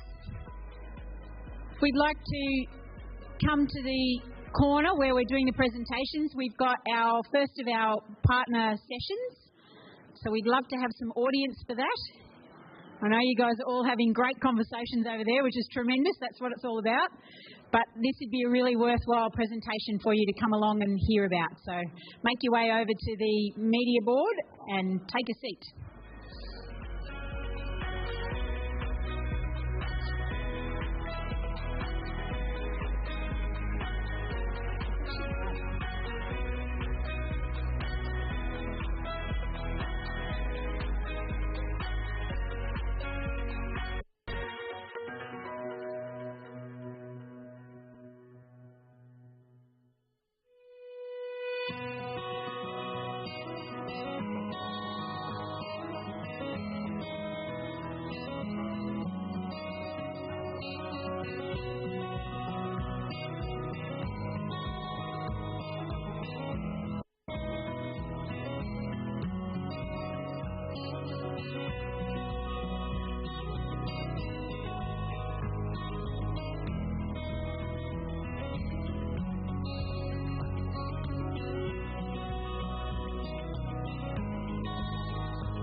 Okay, we're about to start our next partners session, so if people could make their way over to the media area, that would be terrific.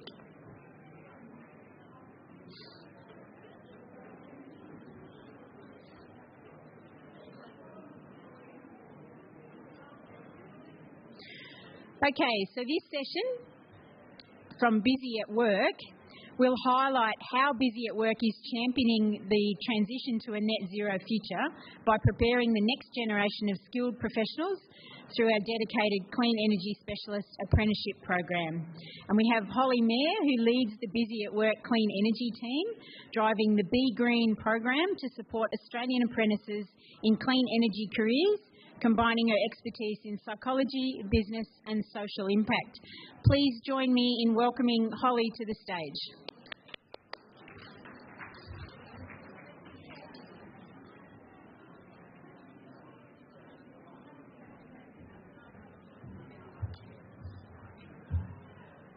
Hi everyone. Just get my notes up. Practice the clicker. Yep, we're good to go. So thank you so much for joining me today.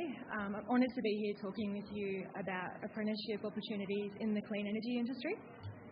Before we move on, I'd just like to thank Charlie Rowe, who did a beautiful welcome to country earlier today for those people that heard it.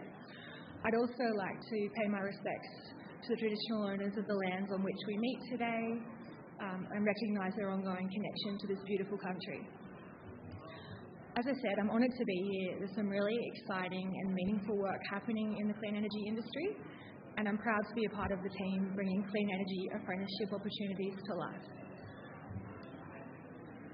Sorry, just testing this. No. There we go. So for nearly 50 years, Busy at Work has been guiding apprentices into exciting career pathways. It's crucial that we continue this vital work now more than ever. The Busy Group started by helping homeless youth on the Gold Coast to find training and learning opportunities. Just an interesting fact that I recently learned. So Busy is actually an acronym which stands for Backing Unemployed Southport Youth, which is why it's always capitalised in the name. So since then, we've expanded our services to provide apprenticeship support services, disability support services, programs for disengaged students from mainstream schooling through our Busy Schools, psychological counselling services through our Busy Health, training services, and most recently we've grown across different states of Australia, and we now have specialist contracts in clean energy apprenticeships. So even with all the growth and changes that we've undergone in the last 50 years, Busy at Work still stays true to our mission of getting more people into jobs, helping more people learn new skills, and driving positive change in our communities. Recently, we've been awarded specialist contracts in clean energy, First Nations and women in male-dominated trades. On the screen, you'll see a map showing our work across general and specialist services. And you can see the green squares, so we're now focused on clean energy apprenticeship support in Queensland, New South Wales and Tasmania.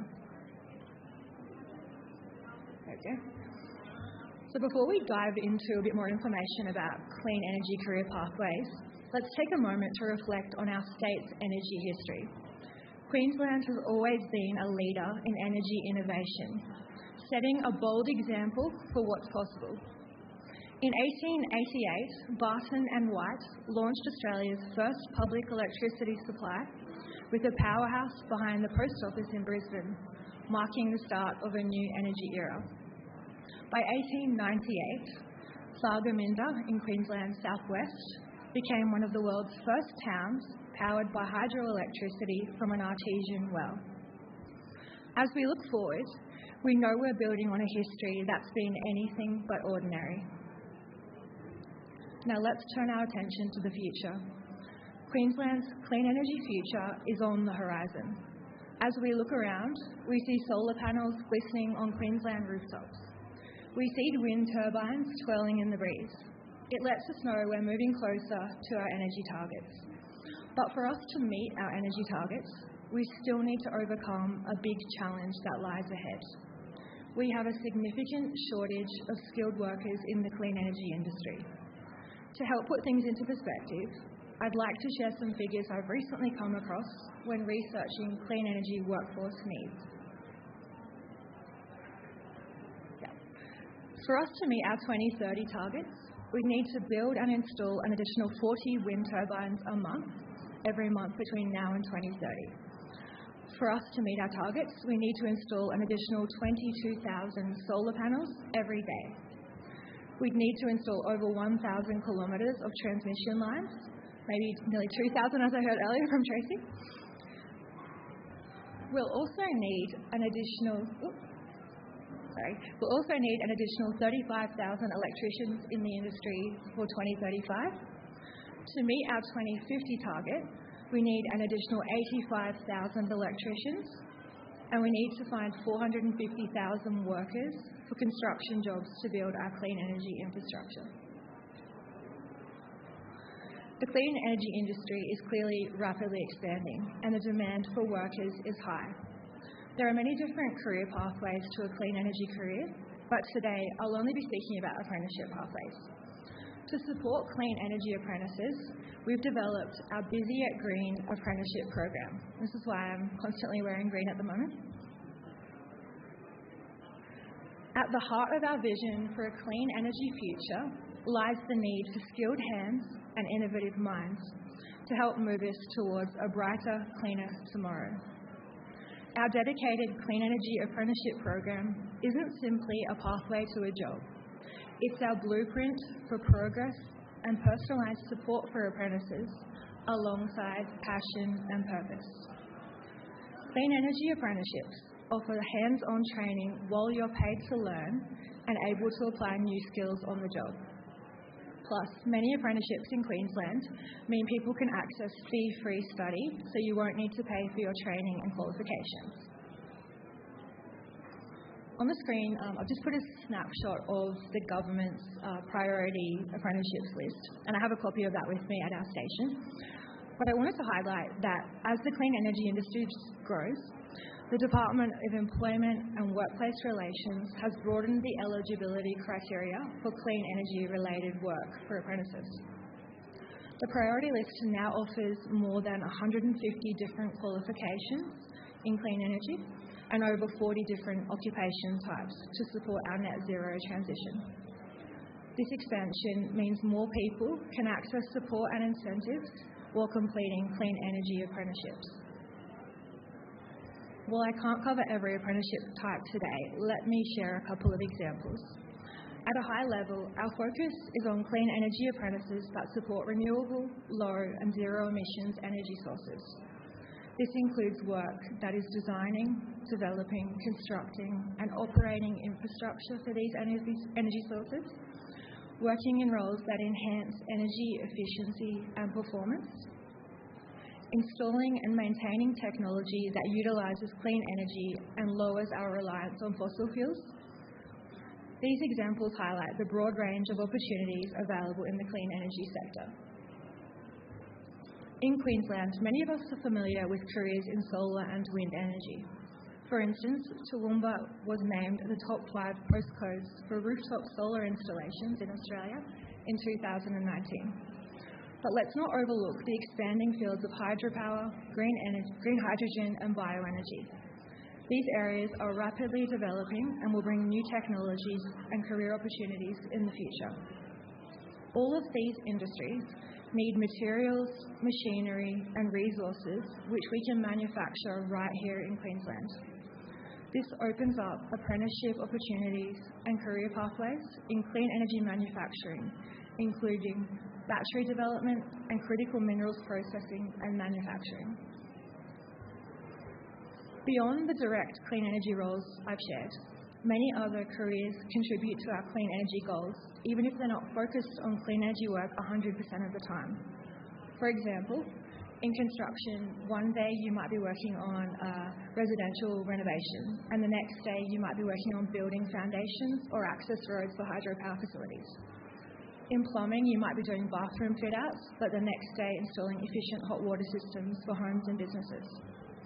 In electrical, there are a lot of opportunities, ranging from things like high voltage transmission, substation technicians, electricians installing EV vehicle chargers or off-grid batteries.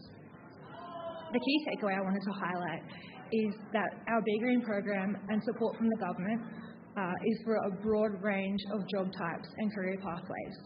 And there is additional financial support and mentoring available for clean energy apprentices.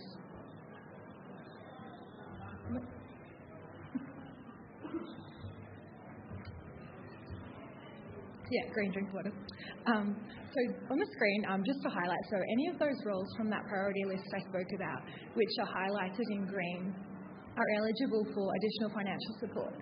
So if someone's undertaking a full-time apprenticeship that's considered part of clean energy work, they'll access $10,000 additional on top of their wage at key points in time throughout the life of the apprenticeship.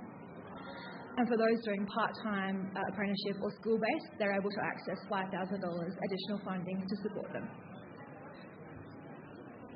There are also, for people completing full-time apprenticeships, there are trade support loans available so that people can access approximately $25,000 across the life of their apprenticeship. With those, they are repayable, but the government will discount 20% off that loan at the end of the apprenticeship being completed, so a financial benefit there. There are also living away from home allowances, disability support allowances, and tool allowance loans for apprentices within the first 12 months. They can access, I think it's $1,000.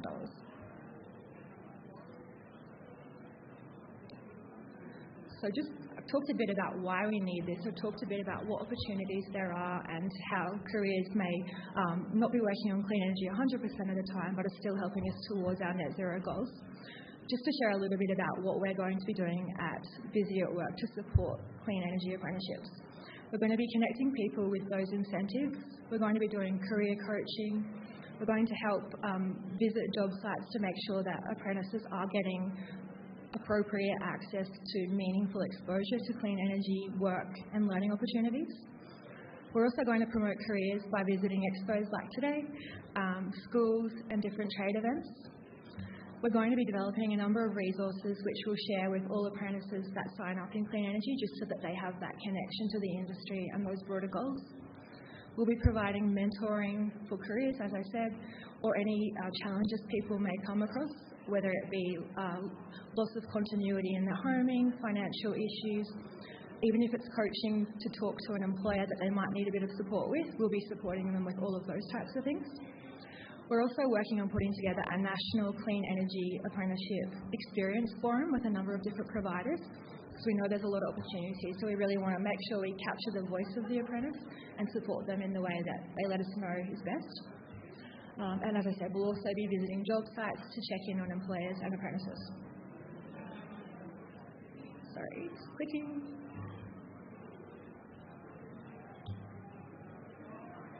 That's okay. So the journey to net zero is well and truly underway, as we've heard today from our speakers, and apprenticeships are crucial to us succeeding. What steps will you take towards clean energy pathways? Thank you.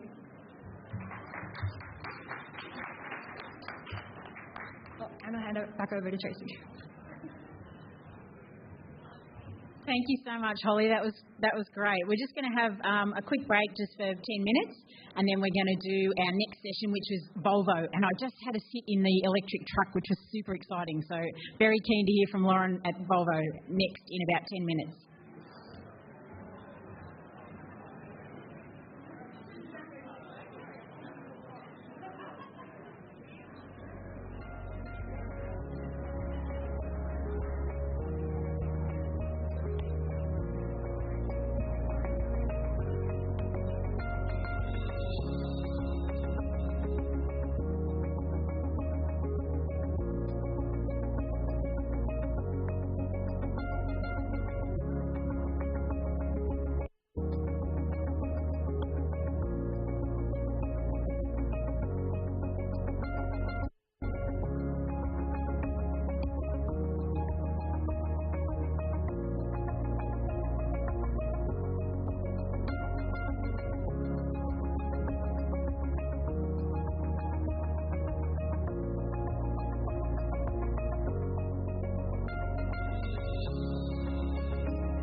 Okay, folks, we've got our next partner session happening now. So if you're keen to hear about Volvo, please come on over. Volvo Group Australia is leading the transformation towards net zero emissions. They're tackling the task of getting to net zero emissions, which is a huge challenge, but Volvo Group is leading that transformation in decarbonising the transport industry, which is really critical. In this session, Volvo Group Vice President of Public Affairs, Lauren Politano, will provide an overview of the Volvo Group and the 52-year history that they've had in the Australian market. So Lauren's been working for Volvo Group in the commercial transport sector for 16 years in Australia and internationally, across the Asia-Pacific region and Europe. Over this time, Lauren has gained extensive experience in supporting operators, cities and governments plan their decarbonisation and sustainability journeys, including net zero emission technologies and local manufacturing. Lauren is currently a member of Queensland Manufacturing Ministerial Council and is passionate about promoting the heavy vehicle industry's sustainability, circularity and shaping the world we want to live in together. So please join me in welcoming Lauren to the stage.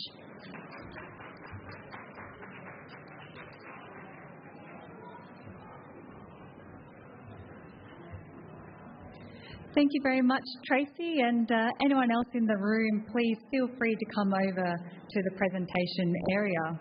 And also a big hello to everyone online as well. It's an absolute pleasure to be here, and as Tracy said, my name is Lauren Politano and I'm the Vice President of Public Affairs at Volvo Group Australia. Now, I'm actually going to come back in a moment to tell you a little bit more about myself and my own career journey at Volvo Group, but I'll do that in a few slides' time. But first I'd like to say that I love coming to these kind of events, and already this morning there's been so much interest by our stand. So there is one over, you can see the big Volvo pull-up banners on the end. There's been so much interest, so much excitement and enthusiasm. I love seeing young people who are obviously coming to maybe meet their future employer. Some people we've also met today looking for a career change. So both of those things, both equally really exciting and very cool here today. I think undoubtedly this is the right place for looking for inspiration, and the fact that today is around the net zero and that transition, I think makes it really relevant not only for careers today but also well into the future. I know Volvo Group is extremely proud and happy to be here today, and especially given that it is on net zero. Our focus on net zero careers is important to us, and I always like to say whenever people ask us what we do at the Volvo Group, I often reply by saying we together are shaping the world that we want to live in. It's pretty powerful stuff when we say that line, but we actually mean it. So I might actually backtrack a little, and before I get into some of the details around that, I might just explain a little bit more about Volvo Group Australia. Now, when I start off by telling people about the Volvo Group, I either shatter their dreams or make them really interested by saying that we have absolutely nothing to do anymore with Volvo cars. I know it confuses people, it blows people's minds. I might be biased in saying it, but what we do at the group I think is way cooler and way more interesting. And I say that because our products and our services are more than likely operating in your towns, in your cities right now as we speak. It's probably, maybe it's taking you or your families, your children to school, to work, operating in your public transport systems, both on land, on the roads and also on sea. It's also freighting your food, your goods, your Amazon deliveries, your online orders, your online grocery shopping, and maybe also repairing the roads or constructing new infrastructure around where you live and work. And as you can see on the slide, we do this in almost 200 countries around the world. So truly global organisation and a really far reach.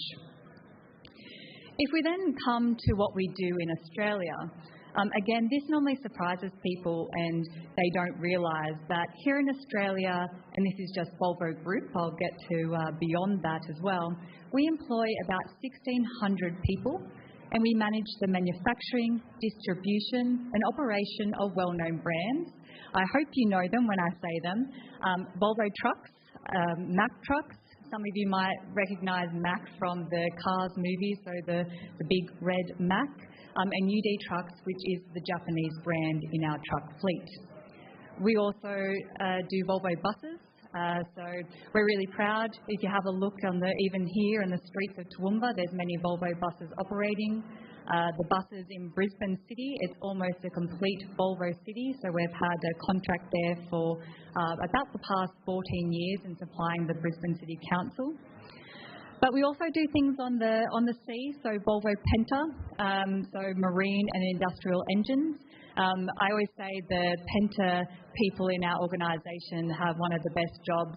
They've got the best office down near Sanctuary Cove, down near the Gold Coast, right on the water, and some of their clients about the super yachts and clientele, very cool.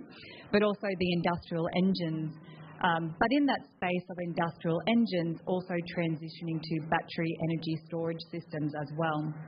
It doesn't stop there. We also do Volvo construction equipment, and we have a Volvo financial services arm supporting all of those business areas. And we've been doing this for quite a while. So we've been doing that in Australia for over 50 years now. So we've been here for the long term, and we're here for the future long term also. Another fun fact, I don't know if this is going to come up in the pub trivia on the weekend, but you never know, you might be the smartest person there. People don't realise that we also manufacture Volvo and Mack trucks right here in Australia, and this is the factory that you see on the screen, and it's about 100 kilometres down the road, so on the outskirts of Brisbane in the suburb called Wacol. We are, and it's a little bit sad when I say this because of the demise of the manufacturing of the cars, but we now proudly say that we're the largest automotive manufacturer in the country. Last year we rolled off that line about 3,700 trucks. So a massive amount of trucks coming off the line. And I think it was 2 weeks ago we rolled off truck number 80,000 out of that factory, and all with the Australian-made certification. At that factory, and this is probably what's really interesting to some of the people here today, is that we employ, and this is just the factory, not our dealerships and not our head office, but at the factory we employ about 800 people. And those 800 people range from engineers, all a range of different types of engineering, obviously supervisors, team leaders, and staff on the production line as well. So a huge amount of opportunities at the factory. We obviously do work experience, and we're also working with a range of universities to do internships and different programs as well. And what's even more exciting, and I think again it's really relevant to this forum today, is in a few years' time, 2027, we'll also start manufacturing battery electric vehicles at that same facility. So really, we've got a round of applause here. I know we're very excited about that. It's been a long time in the making as well. And it's quite incredible that I'm pretty sure it's going to be on the same line. So that same line will be doing the diesel product. And when I say diesel, we're not talking in the future about the traditional diesel we see today, but the diesel such as hydrotreated vegetable oil and alternative fuels. But I'll come back to that. In terms of our reach, however, on this one, you can't actually see the map so well. There is a map on our little booth over in the corner and definitely on our website. But our reach doesn't stop there. So if you can make it out on the map, we have a nationwide dealer network. So it's about more than 90 service points right across the country. And we employ more than 1,200 technicians across the country.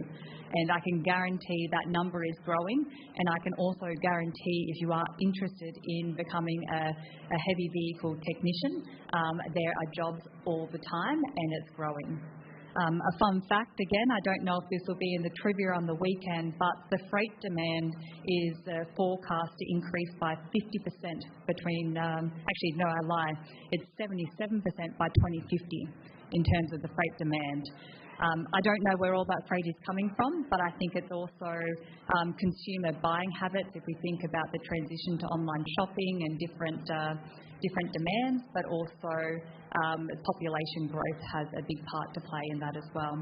So in terms of future-proofing your career and thinking things might disappear one day, freight and transport are definitely here to stay. And if you are local to Toowoomba, you might recognise this next slide. So you might recognise this building. Here in Toowoomba, Western Truck Group, or WTG, are our dealer partner. And it's about 2 or 3 minute drive from where we are today at the university. I know we had a trade school around about an hour ago, and they're already partnering and doing some work and work experience with WTG. But they do work experience, they offer a range of apprenticeships as well, not just with the heavy vehicle, say the diesel and electrical auto-elect apprenticeships. They also do some manufacturing in-house, so there's a whole range of things that they offer at WTG. Again, we have some people here today at our booth representing WTG if you have any questions and want to have a chat, but by all means, always feel free to drop in. Now, we've spoken a lot about some of the background, but I guess have a look at where we're going in the future, and this really boils down to why we're here today. When it comes to net zero and sustainability, the Volvo Group globally, and as well as here in Australia, we've been quite bold in our targets and our actions of what our ambitions are. So we were very quick to announce that we have a clear target of achieving net zero value chain emissions by 2040 at the very latest. That's super exciting. In some ways, it's also very frightening that it's not far away. So by 2040 at the latest, that's actually 10 years ahead of the Paris Agreement that I'm sure many of you know about, and also the Science-Based Target Initiative as well. To ensure that we do get there, and it's quite ambitious and big, hairy, audacious goal that we have, we've set ourselves some, that's going to change, some targets along the way. So if we talk about 2030, so 6 years away, we're saying that to get there, we see that 35% of all of our vehicle and equipment sales will need to be electric by that time. And if we have a look at some of the different business areas, if we have a look at Volvo buses, they're targeting 40% of their buses that they deliver by 2030 will be electric. And when it comes to truck sales, it will be 50% of our truck sales. So if we're thinking about careers, yes, there's going to be diesel technicians, but there's also going to be a lot of electric as well, pumping into the demand. So, as I said, incredibly exciting, and we have done that on purpose to bring it forward to by 2040, because if you have a look at many of the trucks and buses on the road, trucks on average are on the road for about 10 to 14 years on average. So the trucks we're delivering in 2040, they're still going to be on the roads by 2050. We can't wait until 2050 to get rid of them. The journey must start now, and it really, really has already. I know a few people this morning when they've come over to our booth, they've asked, I want to be a heavy diesel technician, but are diesel trucks, is it a waste of time and is it going out the window? I'm being told that don't bother. Absolutely not. Please do bother. And this next slide will explain why. So when we talk about decarb and our journey to net zero, we actually say that there's no magic silver bullet or magic solution. So we see that there's going to be 3 different prongs of pillars, if you will, to getting to net zero. So obviously the first one, and that truck you can see on the far right there, battery electric vehicles will be a major part of how we get there. And you might have already seen the battery electric vehicle outside before. But battery electric won't be able to do everything. We'll be able to do a big portion of it, but definitely the metro operations, definitely the buses make sense, metro deliveries in cities and inner cities. However, as we need more weight or we need more range, the battery electric won't actually get there.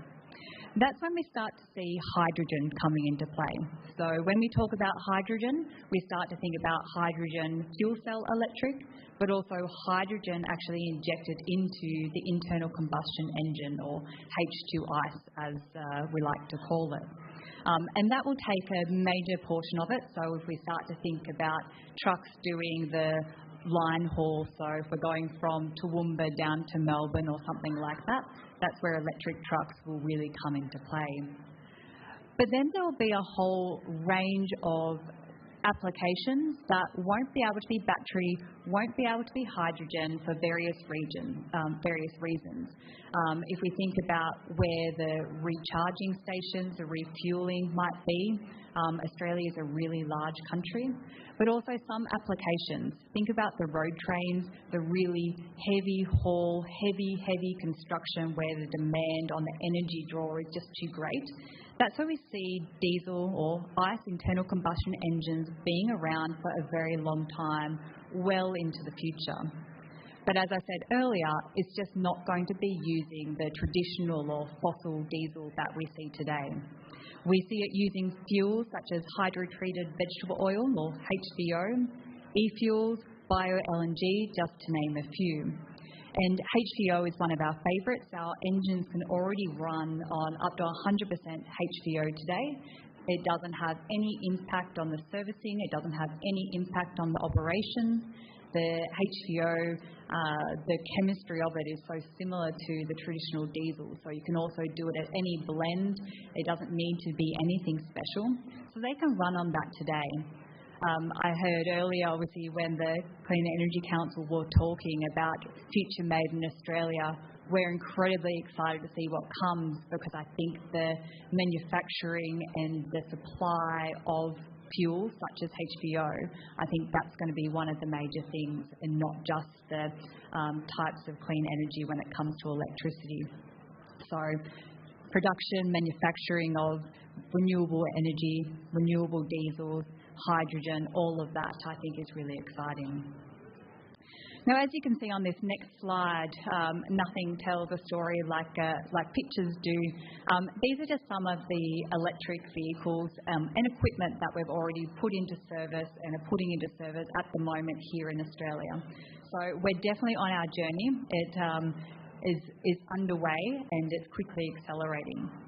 And I think what has been really nice to see is that it's not necessarily being forced on operators by government. It's actually operators trying to pull government along. A number of operators are really wanting to do it for the right reasons. They have their own sustainability goals that they want to reach and target, and so they're using electric vehicles to get there. And you'll probably see it, we've all seen it on the TV ads, the likes of Coles, Woolworths and Aldi, for example. They have their own carbon reduction targets. So they're wanting all their groceries delivered in zero-emission vehicles as well. So it's a very cool space. It's quickly accelerating, and I can't wait to see as we go towards 2030, 40 and 50. Now I guess onto the juicy part and what most people here today are wanting to know. It's what kind of careers can I have at Volvo Group? And, you know, what do I need to do? How can I get there? And it is so broad. Volvo Group, as I said, and we do so much in such a large organisation, it's definitely more than you expect. The career opportunities range from, obviously, engineers and technicians, 100%, but it's more than that. Think about sales, product management, finance, accounting, logistics, supply chain management, procurement, digital and IT, connected services, connectivity, automation, and so much more.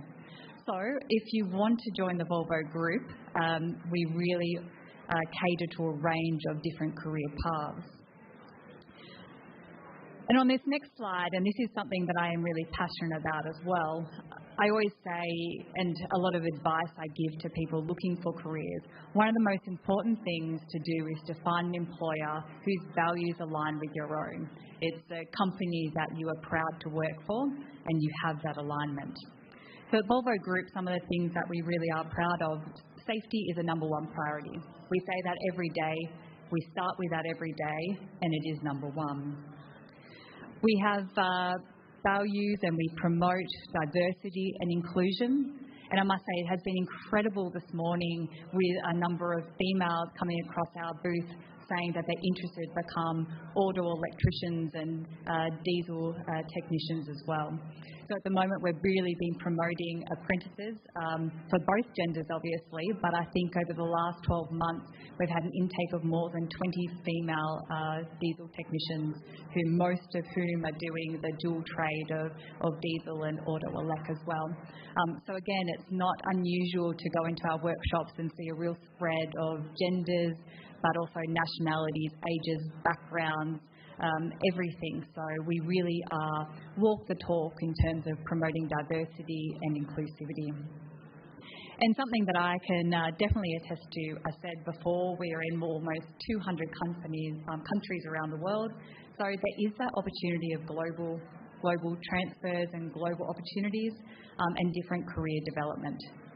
We have examples of people in the organisation starting as a technician or a person on the parts counter, and then today they're in a range of different roles. Actually, our president and CEO of Volvo Group Australia, he started as a counter sales person for parts, and today he's president and CEO of Volvo Group. So, and there's a number of stories like that within the organisation. So you can transition and change and do so many different things. So it's a part that I love about the Volvo Group. It's just because you start in one place doesn't mean that you end there. So I must say, please do come and pop by our stand and say hello to the team. So I'll be there for the rest of the day, but we also have Nathan from our talent acquisition team by our stand, and also Olivia from WTG, our dealer partner. So if you have any questions or want more information, please do come and say hello. There's also some QR codes on the stand as well, taking to some key links, career opportunities, our websites where it explains more about our net zero transition also. But a couple of things to watch out for, and the list is just down the bottom there. So every year we do an annual apprentice intake, especially for the vehicle and equipment technicians. So for our company-owned dealers in Brisbane, that's happening right now. But honestly, I can say if you're really keen and you missed that one, you can go up to any dealership and put your inquiry in, and you'll probably be in luck if you have the right attitude and willingness to be a part of the shaping the world that you want to live in. We also do an annual internship intake or program. It's normally advertised either late in the year, so about December, or January, February. So it's something to keep your eye out for. It will be advertised on our website, but also on Seek and LinkedIn and the likes. So as I said, it's a 6-month program, and that ranges from every part of the organisation. So we have interns at the factory doing some of the engineering, but we also have interns working in our people and culture or HR department, marketing, sales, technical, product management. So we do an intake, and it's across all different disciplines. So that one's a really cool one to watch out for, and you can also come and see what the Volvo Group do. And the other one, which is quite new, so we've done it for the last 2 years and doing it again next year, is actually a sales cadet program. So if you're interested in sales and thinking that selling commercial equipment and things like that might be for you, a sales cadet program. So each of our dealerships will advertise for this in the middle of next year. So we have a current group running through it now, and then in the next intake will be middle of next year. Again, another really cool way to come and see what we do and what might be there as a career for you. And the last one, you can see the photo on the screen there of a truck, not just any truck. So that truck's name is Buzz. So our team in the emerging technology space, they do like to name all of their demo vehicles. That truck or Buzz is outside today, so please, if you haven't already, pop outside and go and meet Buzz, say hello, and Pat, who is our driver trainer and EV expert, is by them. He loves to have a chat. I know he's feeling a bit cold outside, so you can maybe go and make him cheer up a little bit with the weather outside. But if you have any questions about the technology of the truck, but also different careers, he's also the person you can talk to. Now, this is one of my favourite photos in this slide deck, and I spoke about the interns previously. So this was the intern intake last year, and again, they're from all different disciplines. So I think that was actually on their first day. So the first day, you get your induction, you get to do a factory tour.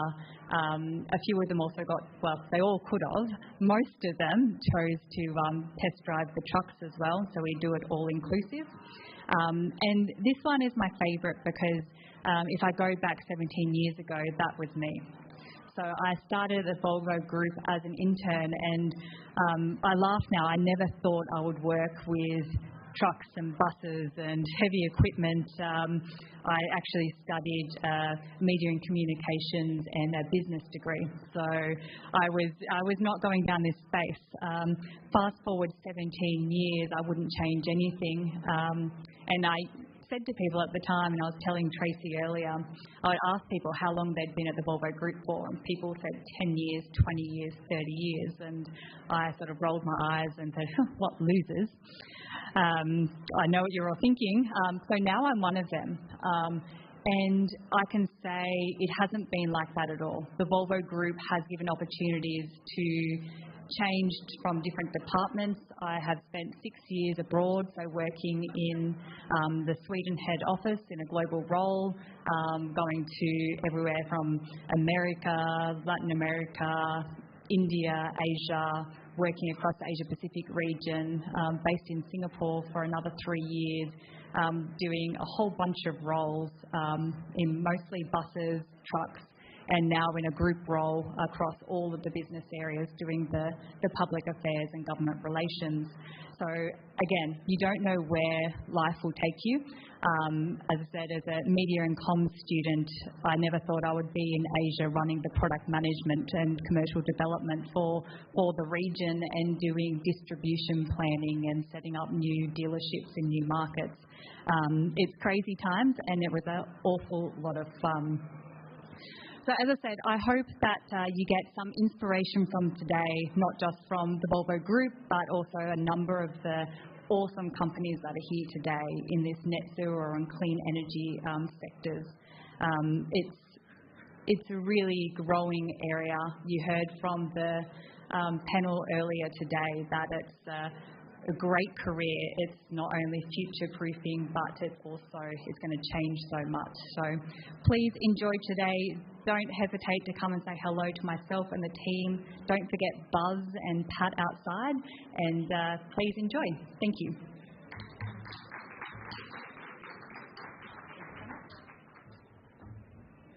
Thanks so much, Lauren. That was just total inspiration. Another super confident woman helping to lead the change to net zero. I love it. We're going to have a lunch break now till 1 o'clock.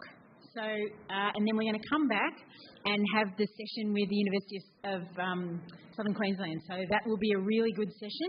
They're talking lots about virtual training, which I think is a really new and emerging area. So if you're interested in that, that'll be back here at 1 o'clock for the session with the University of Southern Queensland. Enjoy your lunch.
Okay, everyone.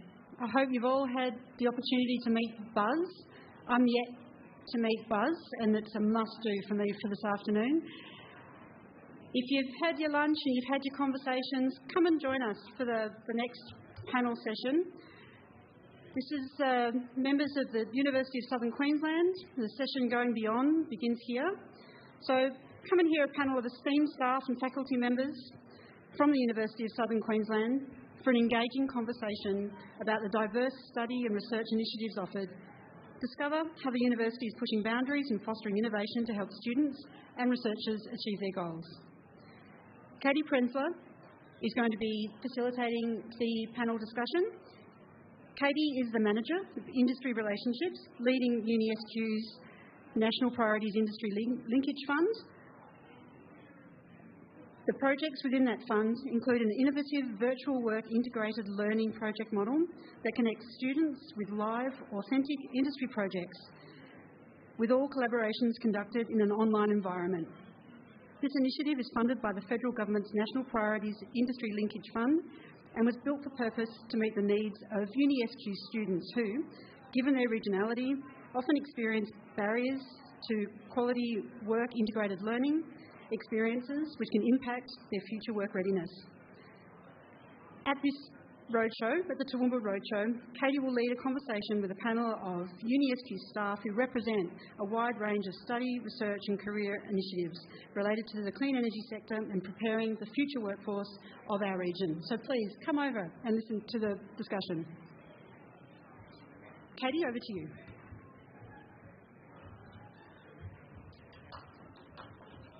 Thank you.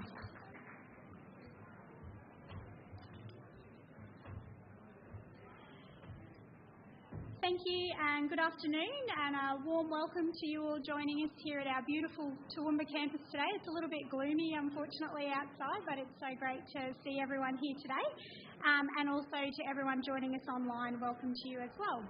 So we've got some great speakers on our panel today. I'd like to introduce Professor Bernadette McCabe, our Director of UniSQ's Centre for Agricultural Engineering, Professor Kevin McDougall from our School of Surveying and Built Environment, Associate Professor Andreas Hellweg from our School of Engineering, and Mr William Ragg, our Manager for Careers Education. So we'd like to just talk a little bit about some of the offerings at UniSQ today, and hopefully you can put some faces to names, and if you've got any questions, reach out through the internet later on. But Bernadette, I'd love to start with you today, and hoping you can tell us a little bit about your own research and role at the Centre for Agricultural Engineering. Thanks, Katie, and welcome everybody. So as a director for the Centre for Agricultural Engineering, I manage a very diverse group of researchers, mainly in the areas of irrigation water management, automation, machine vision, robotics, farming systems innovation, and then energy and bioresource recycling. So the most pertinent in terms of reducing emissions is actually probably across all of our research programs. And so I wanted to highlight that in reducing emissions, it's not just about clean energy. It's about how do we, first of all, reduce emissions from energy efficiency, but looking how we can replace fossil fuels and any of those other products which actually contribute to emissions, including fertiliser. So some of the research that we do is actually around bioenergy, which is a lesser known area of renewable energy.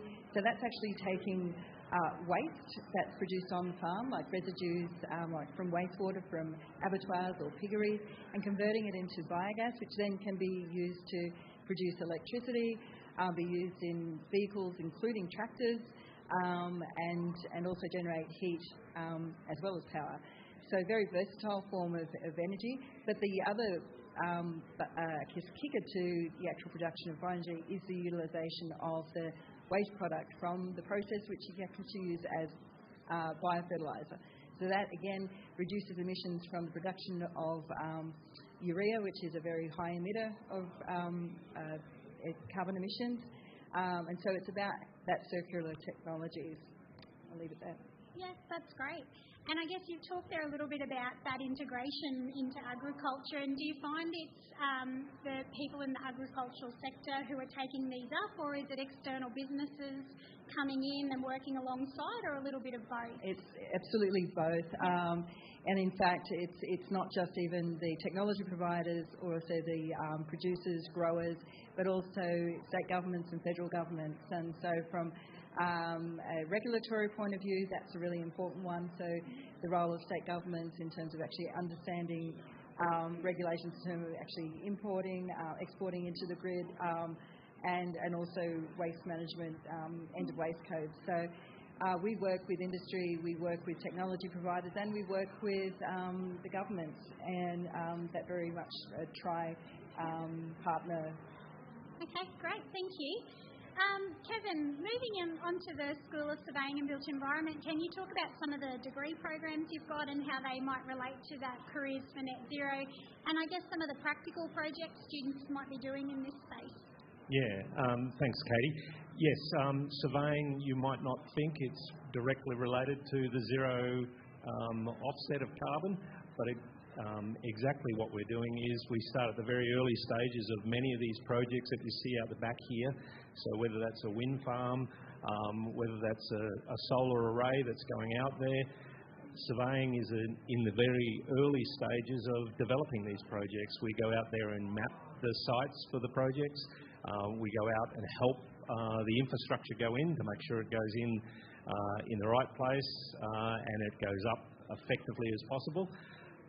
But surveying is also very closely related to the mapping and sensing of many of the projects that happen as well. So the use of satellite technology to map and to measure and to sense the changes in the environment are all indicators of how healthy the environment is, but it also means that there's more carbon being sequestered through that process there. So we use technologies like scanners to estimate the biomass of trees. That will then give us an estimate of how much carbon could be sequestered through those processes there. So a whole range of technologies being used all the way through our courses in surveying, planning, remote sensing and mapping are all part of a move towards zero carbon. Yeah, fantastic. And some of the projects that students might be doing throughout their degree, what kinds of opportunities do they get to really get out in the field? Yes. So what they're doing now is the technology is phenomenal. What we use, you've all heard of drones. We use drones on a regular basis to map the environment. We can measure the height of vegetation. We can measure the biomass of vegetation through some of these processes. And as part of that, we can monitor the changes in that vegetation. For example, mangroves are very efficient at sequestering carbon. So part of that process, if we can keep track of the health of mangroves, we can go through and give an estimate of how much carbon's being sequestered, and the health of the environment, of course. So students are actively doing those sorts of projects now. Cool. Andreas, can you tell us a little bit about your own research in renewables, and really how do you plan for a career in engineering these days? Well, it's interesting. I graduated here, actually, in this building in 1979. So for me, 37 years in industry, in the area of railway and transport. I was an entrepreneur for applied research and industry as well before I returned here. Started my PhD, still haven't finished it, but work continues in research. So in the schools, part of particularly the master's program and honours program is the research project. And here we encourage students to actually cooperate with industry to further their careers and get their first job. Research is also linked to our Centre for Future Materials. Here we have a wide array of people who are working in the transformation of energy to be more sustainable. My own background is in looking at the large systems for AMO and introducing projects for students in that area for this transformation from centralised power to actually distributed renewable energy. The other backgrounds we're looking at, we have people working in battery technology, supercapacitors as well for energy supplies, and also how to control the grid once we have less reliable solar and wind energy than we do have centralised power. Really, at the moment, there are 19,000 engineering jobs unfilled in Australia right now. Planning a career, one of the things we do here at USQ for our students, careers don't happen. They're actually planned now. And progressing from a graduate to a member to an actual chartered professional engineer, executive engineer and fellow, we need to progress generations behind us because we are short of engineers in Australia at the moment. So people who are looking for careers, if you want to change Australia, please consider engineering, because at the moment my generation will retire in the next 10 years. We need people coming up behind us to continue this process. Yep, that pipeline is really important, isn't it? And I think that's a nice segue to William. So a couple of questions for you today. What is career education and how is it embedded into our curriculum? And I guess what role can industry play to help enhance curriculum? Okay, that's a big question. Career education, so career is not just about a job or an occupation, it's about managing your whole journey through your life. At the university we have the career education team, and that includes accredited career development practitioners. And what we do is we work alongside academics to embed career and employability learning. So we have a career and employability learning framework, and part of that learning, which gets embedded across programs through first, second and third year, is three core components. So we have professional identity. So that's supporting, for example, students with understanding who they are, what's important to them, their values, their strengths, their motivations, and then supporting them with understanding what are all the different career opportunities that align with that. So they know how to position who they are against those career opportunities that exist for them, and giving them the strategies to land those positions that align with them. So that's really important and creates a strong sense of belonging for an individual when they move through their career. And the second component is about career management. So obviously the world is evolving a lot and the world of work is highly dynamic. Career management is about developing the career management skills to navigate through that. So largely it's about giving and empowering students with the knowledge of knowing how to continuously learn in alignment with the in-demand skills of their industry. It would also encompass strategies for building social capital and building networks, but also in things like career planning and goal setting, all the different strategies that can keep students to know how to keep advancing through their career, building success in their career, and growing their career, even as their interests and so on change throughout the course of their career.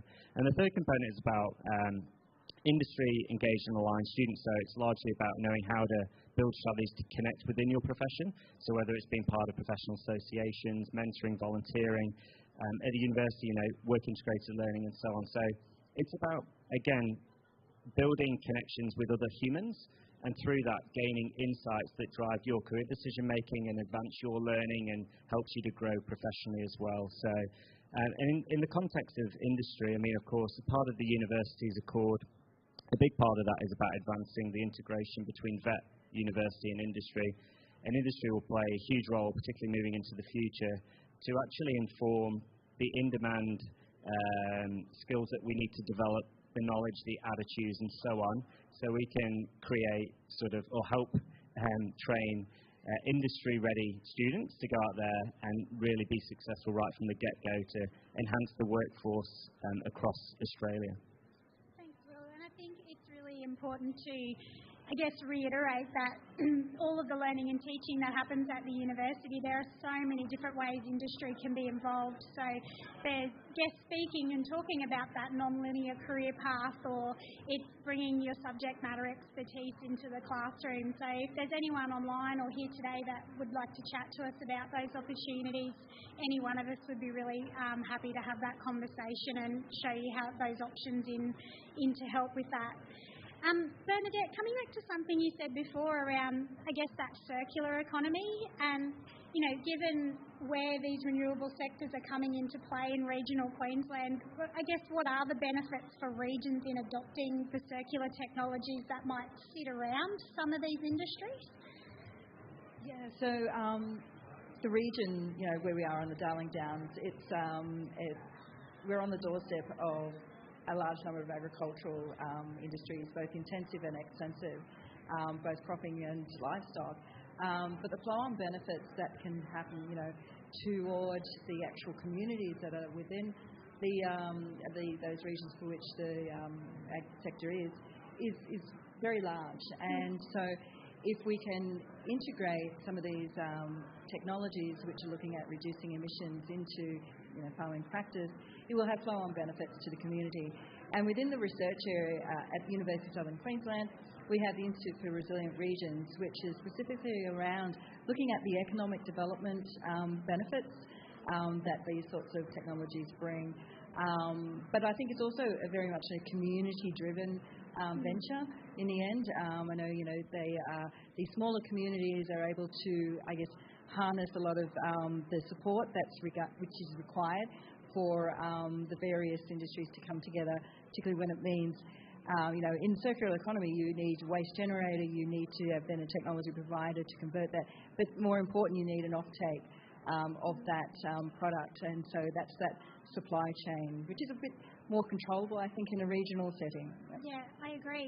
And I think one of the areas we weren't able to represent on our panel today very broadly is business. So how do we facilitate the engagement and the business relationships and things that sit around some of these industries, which is seeing a whole other range of career opportunities for students as well in those business disciplines.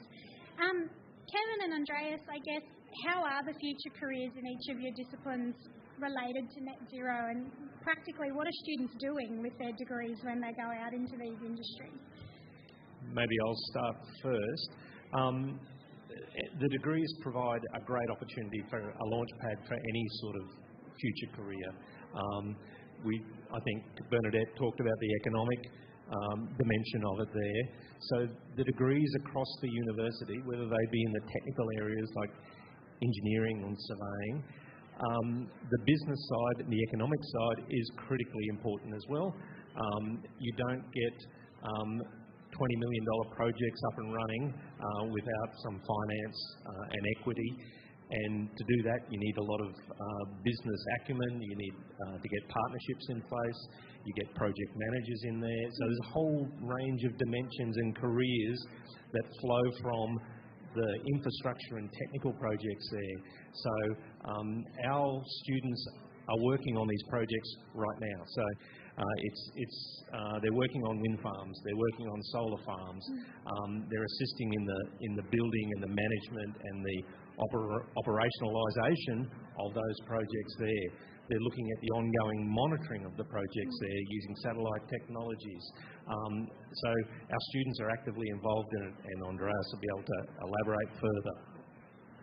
Yes, so in engineering we have 13 different majors offered at different levels of our program. So aerospace, for instance, is used in global information systems sensing for the actual energy industry as well. Agricultural is used in bioenergy and also green hydrogen. Computer systems and analysis and networking, everything is connected these days in the energy industry. Environmental and sustainable engineering, this looks at waste recovery and what to do with waste and how to manage it to minimise the environmental impulse. It is also a very important area of actual end of life for solar panels. Your generation will have to deal with 20 billion solar panels at some stage that will have to be recycled. Mechanical and mechatronics engineer are involved in every area of energy at the moment. Mining, extraction for resources of battery materials at the moment for energy storage. Also very unique materials.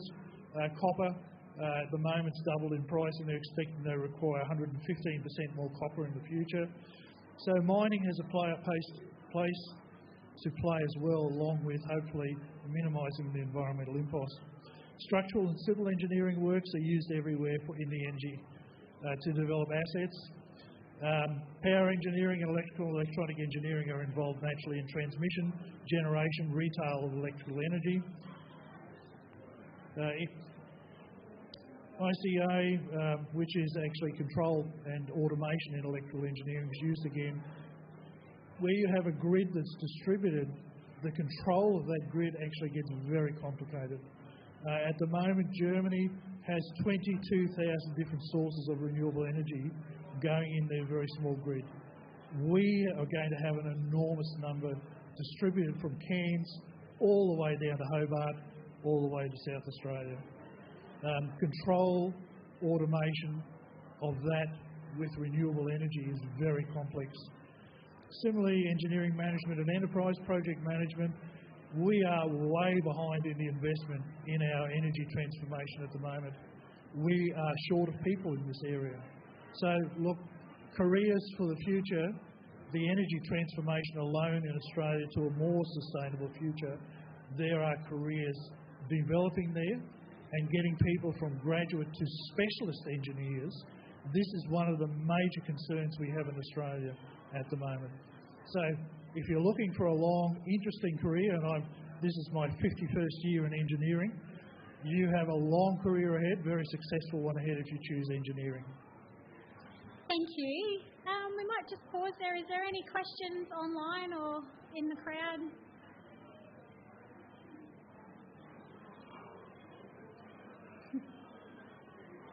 Nothing online? No, that's okay.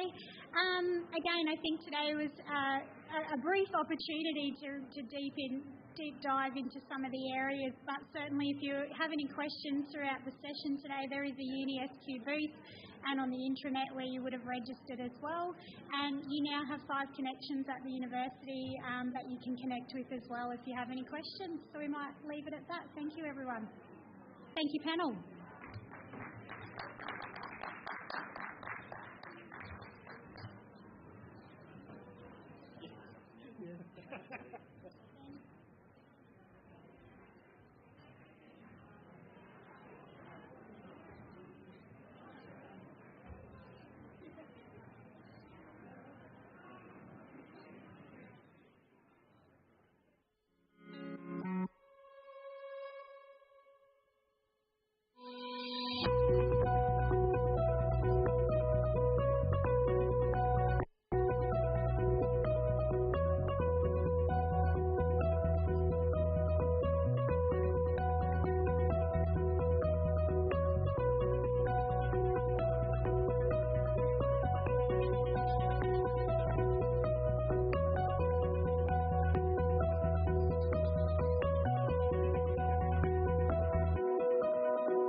Okay, everyone, we've got another 15-minute session. Right now, please come and join us and hear Amrita Kuriawasam, who is the Director of Community at WinLab, come and talk about some of the career opportunities and projects that WinLab is working on. So Amrita is the Strategic Communications and Engagement Specialist who has worked at the National Grid, the London Development Agency and the Olympic Delivery Authority in UK. She has extensive experience working with government and private sector organisations across the energy, planning, transport and infrastructure sectors in Australia. So please come and join me to hear Amrita speak. Over to you. Thank you.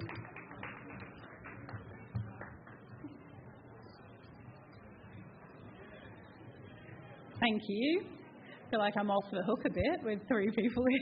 That's okay. I'll try and encourage more people to come in. Thanks very much for that introduction. So just to recap on who I am, my name is Amrita Kuriawasam. You said my name very well. I manage community engagement and social performance at WinLab. We used to be a very small company. There was only about 20 of us 3 years ago, and now we've got over 100 staff.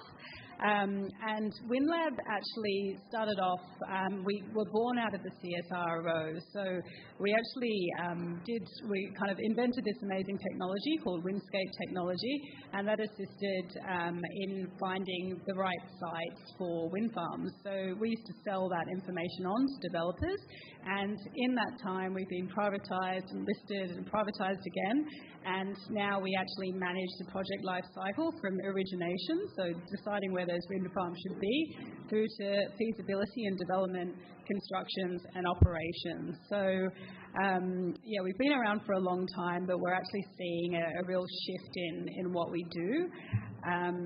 One of our closest projects here to Toowoomba is actually in Wandoan, so it's about 3.5 hours drive, and that project is in the development phase. What we'll see with that project is a $3.5 billion project, is that when the development application goes through and it goes through to construction, we'll have over 600 jobs. So there's a lot of opportunity for local employment, and we're very excited about that. We also have another project in Queensland called Gawarrabaya that's about to go into construction. It's a $1.5 billion project, and there's about 300 jobs. So local jobs is very important to us, and it's really important that we don't just talk about big numbers, we actually create opportunities for locals. So I'll go into that a little bit more, but just to give you an idea of a project that we have that's operational, we have Kennedy Energy Park. That's based in Hughenden, and it's one of the first hybrid solar, wind and battery projects. And actually what it means is that when the sun is shining, we utilise the solar. When the wind's blowing, the wind farm is obviously operational, and the battery system just helps with that, making sure that it's a fully functioning contributor to the NEM, the National Electricity Market. So it's a really great example of how all of those different technologies can work together. So I guess, as community director, what's really important to me and for the business is social value. So that's about creating local jobs, making sure that money, like local economic benefits are seen. First Nations engagement is obviously super important, so working with traditional owners to ensure cultural heritage is preserved and managed. Also offering local opportunities for traditional owner groups, and also the workforce and supplier contributions. So what that involves from a regional development perspective is we work really closely with councils to understand what's important to them, and that can vary. Some councils feel like they don't have enough money from a ratepayer perspective, and so they'd like to see more money put into local infrastructure like roads and bridge upgrades, that type of thing. Legacy housing is another big one, so if they're able to actually utilise some of the accommodation that we build as part of these projects and then donate them for crisis accommodation, for example, that's another way we can support these businesses. with local employment and suppliers, we do actually go out to main works contractors, and we obviously ask them to, pitch as part of their procurement strategy how they can offer opportunities for local employment.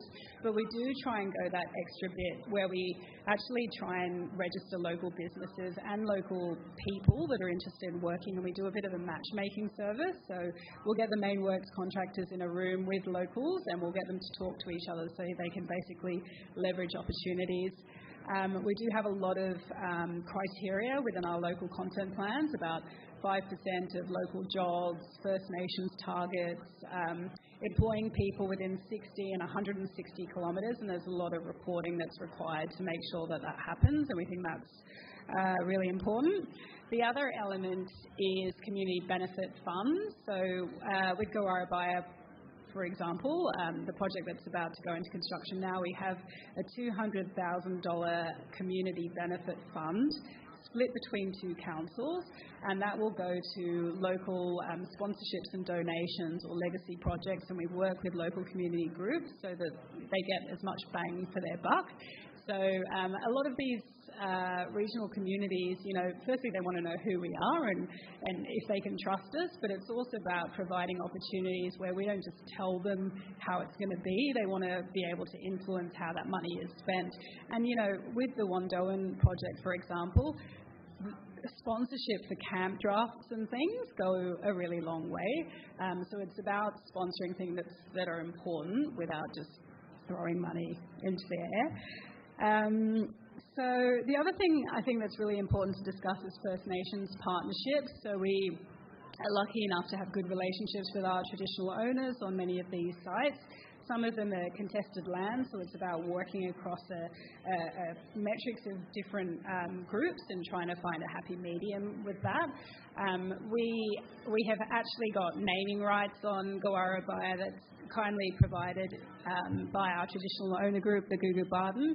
It means wind song, and there's a beautiful story behind, our logo and how that came about. But we do know that it's a relationship that needs to be continued to be worked on, So we've got so many contractors going into these sites, and sometimes mistakes happen, and so it's about working with them to ensure that systems are put in place that respect cultural heritage and cultural protocols.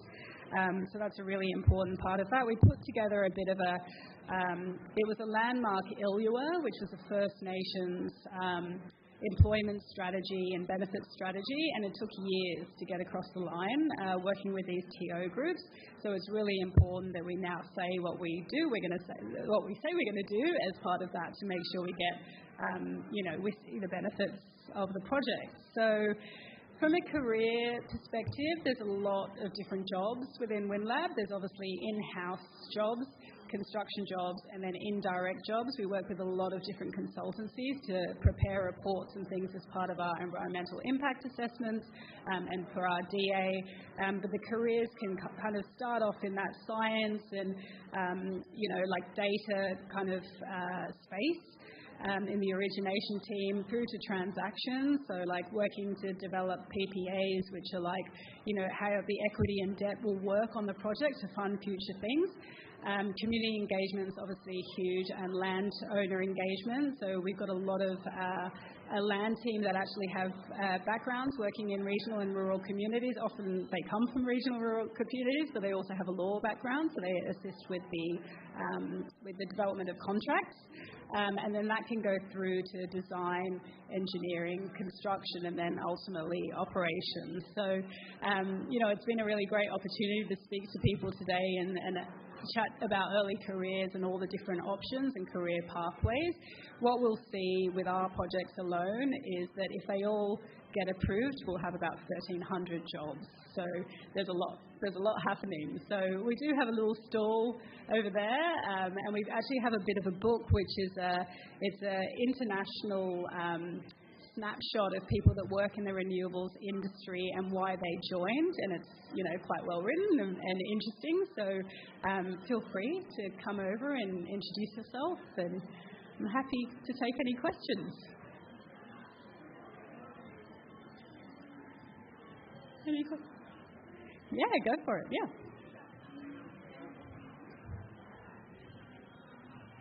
Thanks very much for the presentation, Amrita. So many things I'd like to talk to you about.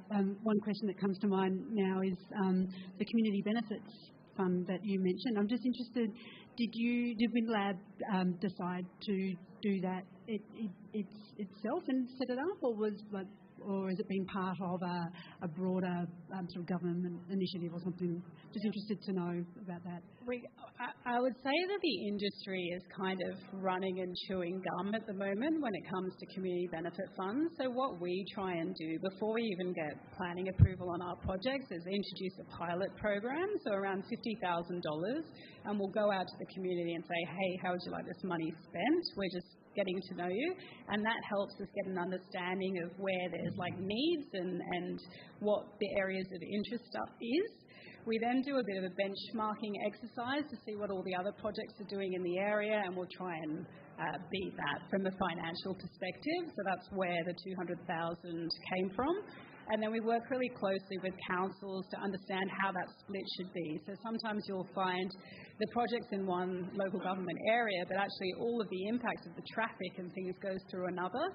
So it's about working together with them so that they're both happy with what we're proposing. So, it's very hard. $200,000 is actually not much money when it comes to like partnership projects.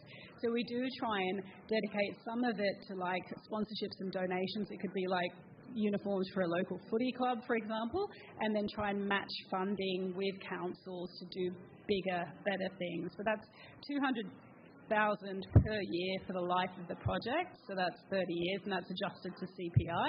So hopefully, it means something. In New South Wales, it's different. So there's a lot more rules and there's a lot of consultation that's out there about funds. And what we're seeing is that the state government wants to introduce voluntary purchase agreements to the value of $1,050 per megawatt, which is a huge fund, and then a community benefit fund on top of that, and a separate First Nations fund. So we're trying to keep up with that by offering something that will be better, knowing that compliance will catch up with us at some point. There's so many things about what you're doing that's great, but just even hearing you talk through that bit, you can, we talk about obviously the need for engineers and for tradespeople, but the people who are working on that job with the Community Benefits Fund, there's a whole range of different sorts of skills and roles. So just even in that sort of prior to development kind of phase, lots of jobs, right, across a whole range of expertise. Yeah, definitely. So, like the community team, it's quite a new team, and I guess it's our way at WindLab of showing that we take that very seriously. But as you know, communities are so influential.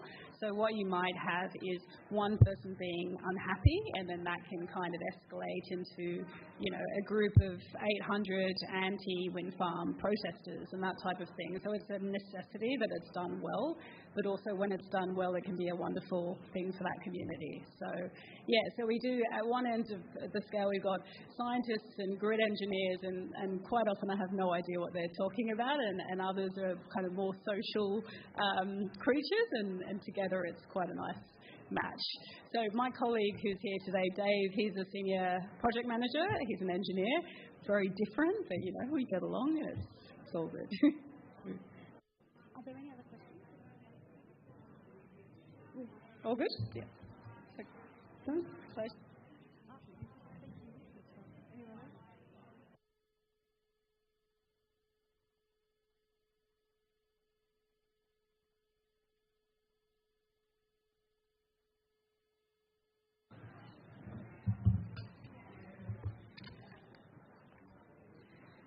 We're going to take a short break and resume again at 2 o'clock. And thanks once again, Amrita from WindLab. That was really fantastic.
Okay, everyone.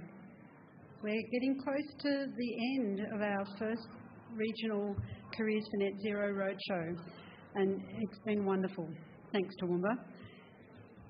We have another panel discussion today and this afternoon. Please come and join Energy Queensland and be part of the transition to net zero.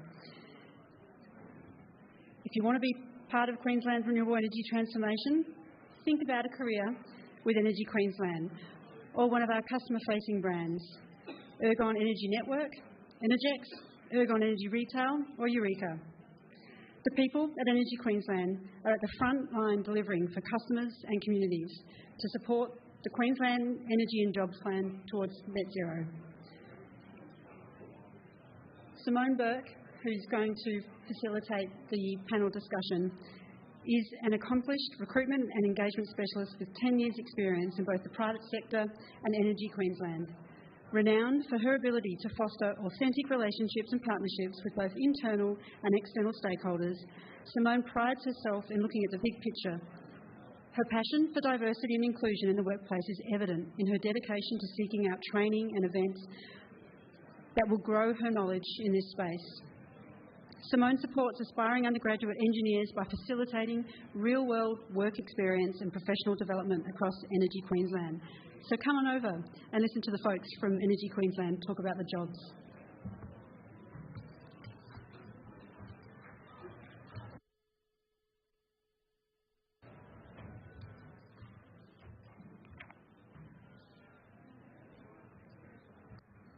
Hello everyone, thanks for the introduction. We're actually having a team effort today, so we're all from different areas of the business and we would like to discuss different areas of the business that we sort of know a little bit more about. So firstly I'll introduce myself. So Simone, as was just told before, I work in the early careers area, so I'm an early careers coordinator. I predominantly look after undergraduate engineering students, but also our space looks after work experience as well as the graduate program. Worked with the company for 8 years, started in regional Queensland in Townsville for 5 years, and I've been in Brisbane for 3 now.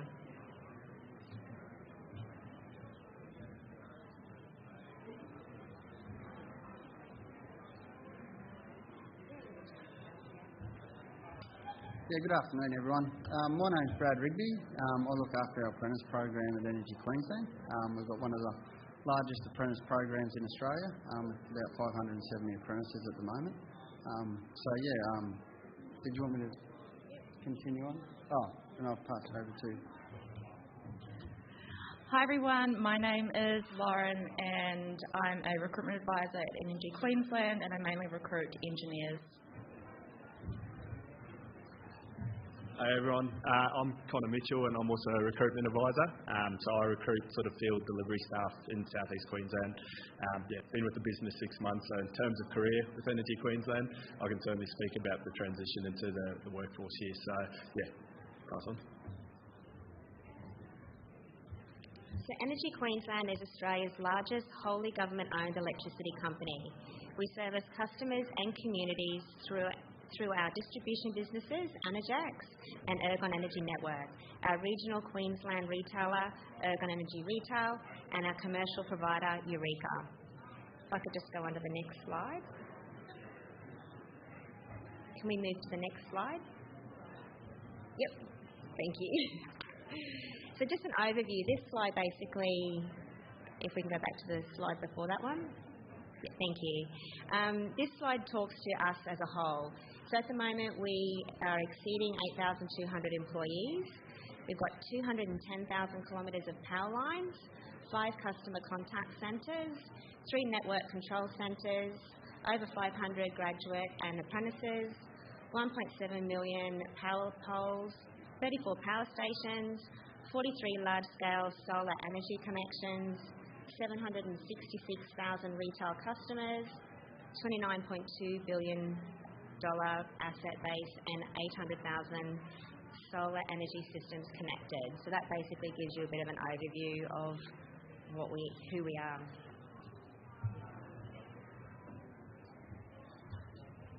Thanks, Simone. Do you want me to use it? Yeah, too easy. Thanks, mate.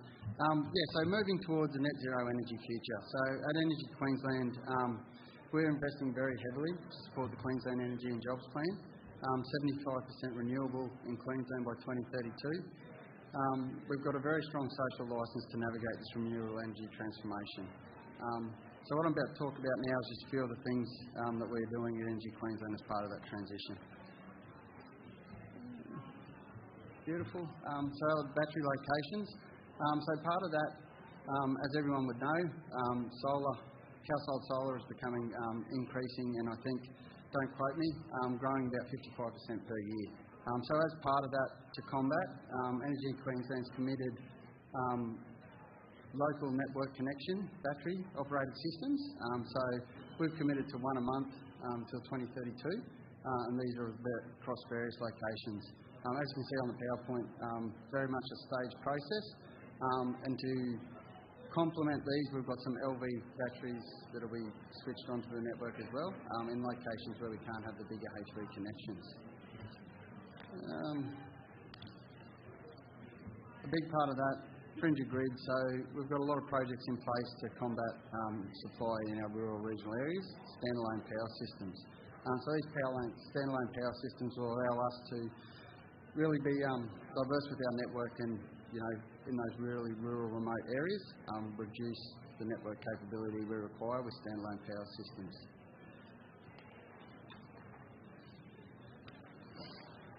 With grid technology, so as you can see there, we have three main parts here. The microgrid and isolated system test facility. So we're developing and controlling solutions, transition remote diesel generation sites to renewable energy. So across our network, we have over 30 isolated system generation sites, and these sites will be converting to renewable energy. Dynamic operating envelopes, so developing smart solutions to enable more customer solar PV generation to connect to the network. Fringe of grid capacity support trial, so a battery and solar grid support trial for fringe of grid customers.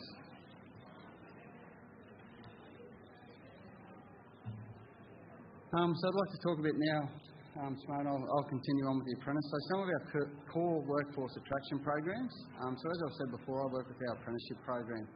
We've got one of the largest apprentice program in the country, state and country, currently with over 570 apprentices. We offer a large range of apprenticeship opportunities, heavily focused in the electrical area, from system electricians, distribution lines people, transmission lines people, mechanical fitters, communication technicians, and we have a few boiler makers as well. So very diverse range of trade, heavily focused in the electrical area, and a very, very broad program across the state, so plenty of opportunities through our apprentice program. The next one I'd like to talk about is our paraprofessional program. So our paraprofessional program is for people trade-based and non-trade-based. It offers an associate degree, and we offer that both in electrical and civil engineering. And it's a more hands-on focused study and transition into our business. I'll talk more to work experience, our engineering undergraduate program and our engineering graduate program. So our work experience is for students generally from year 10 to 12, and we also do look at work experience for TAFE students. At the moment, it is generally students looking at getting into a trade-based background. However, we are looking at expanding our work experience program into other areas of the business as well. We do 4 cycles of work experience a year, and they run for 1 week. And all applications for work experience are done online through a portal. So it gives the students an opportunity to have a look at real-life experience of doing an application. So they have to do a cover letter, a resume, and fill out an application form. So it just sort of makes things a little bit easier when they're going out to the workforce. It's not the first time that they would be doing an application. Then from there, we have an undergraduate program, which is our scholarships. So at the moment, we offer up to $20,000 in scholarships to engineering students from 2nd year to 4th year. So studying predominantly electrical, electronic, power, mechatronics, have some spaces for civil and structural mechanical as well, but predominantly around that engineering space. The prerequisite to get in. You must be having at least an average GPA of 5, studying full-time as well. And we offer these scholarships throughout Queensland. So this intake, we just did a recruitment for 39 to up our numbers back up to 100 scholarship students. We've actually got a 50-50% regional base, and so 50% in regional Queensland and 50% in Brisbane. And this intake as well, we almost reached a 50% female intake as well. So we're sitting at about a 46% for female intake and 54% male intake for this scholarship as well. So a great opportunity. It's a non-bonded scholarship as well. We offer up to 12 weeks work experience, which is paid with the business for each year that you have the scholarship with us, as well as professional development. Students can also do research projects and their thesis with us as well. And then the other program we have is the graduate program. At the moment, that is a engineering, and we are looking at doing a data digital graduate program as well for next year. At the moment, it's a 3-year program where the graduates will actually rotate throughout the business every 6 months. So there's 6 rotations. So a new supervisor, a new team every 6 months. So we're looking for people with resilience, because you will be moving around the business, learning different aspects of the business as you go. There's a compulsory field component in there. Graduates can actually come off the graduate program prior to 3 years, as long as they've completed a field rotation if a job comes up that they feel that they want to go forward for. We do recommend, however, that you stay the 3 years, because it means you get to rotate through the business and really understand where you want to be in different areas of the business. At the moment, the main feeder into that grad program is the scholarship program, but we do top-up recruitments of external-based people who've got less than 2 years in engineering experience and have graduated. We've just had 11 start on Monday there. We've currently got, I think, 53 graduates in the business, and that's one of the country's largest engineering graduate programs. And we've got, like I said, the 100 scholarship students as well.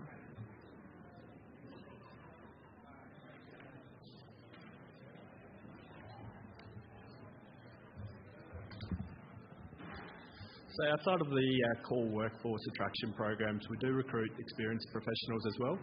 So obviously, as part of the Queensland Energy Job Plan, we are one of the major contributors to this. We are over 8,000 employees, in excess of 8,000 employees.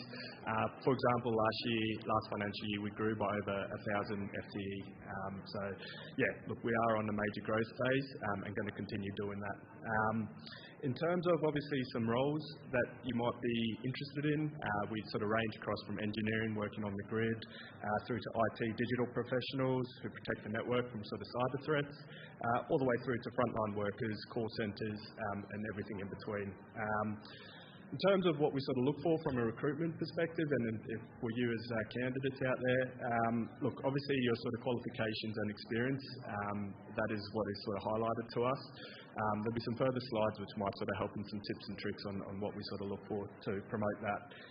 But yeah, here in obviously the recruitment team, it depends on the nature of the role and the requirements that we're sort of looking for in particular. So we're over there in one of the stores, so feel free to come and have a chat to us as well.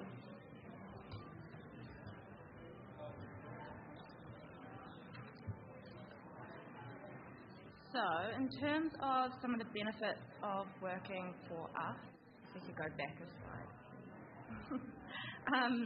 So, thank you. About a foot shorter than everybody else. So yeah, within Energy Queensland, like Connor just said, there are so many different roles that people can be involved with, and what that means is that throughout your time with Energy Queensland, it's highly likely that you will have multiple careers within there. It's pretty common to walk through the halls and meet people who've been there for 10, 20, 30, 40, even 50 years. So it's a real testament to the kind of pathways that we have. Other benefits, we do have 14.75% super. We do get regular pay reviews and increases career development. We've got access to EAP. We have a 9 and 10 day fortnight option. So some people choose the 9 day and they get an RDO or a day off every 2 weeks. and we also have flexible working, being able to work from home. But overall, we do promote a really safe and diverse and inclusive workplace for everybody. If we go to the next slide, you can see there we've referenced something called the Candidate Coach. So this is essentially a platform which we're sharing today for to provide access for everybody to different tools that will help in the kind of job seeking process. So there's different templates there. There's tips there on how to write a good CV or how to get your cover letter up to date. Also talks through the recruitment journey and what is required there. So feel free to scan that QR code or come and see us at our stall to talk more about that. Thank you.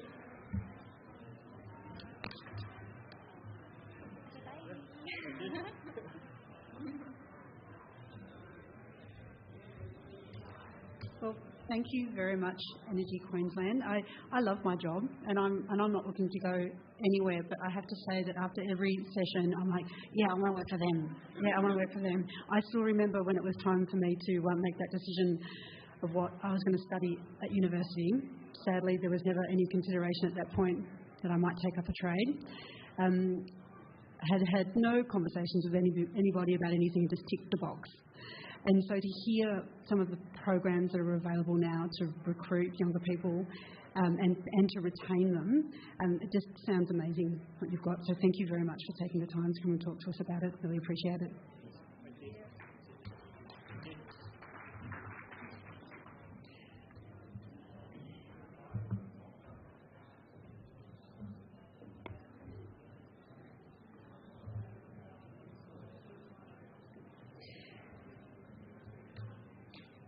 We've got a couple more speakers before the day closes, and the next one is at 2:30, so about 10 minutes away. So still to come, we've got GHD and Good Energy Mines. So stick around for a little bit longer, and then we'll close the day. So we're just going to have a short break, and then we'll be back.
couple more speakers to go.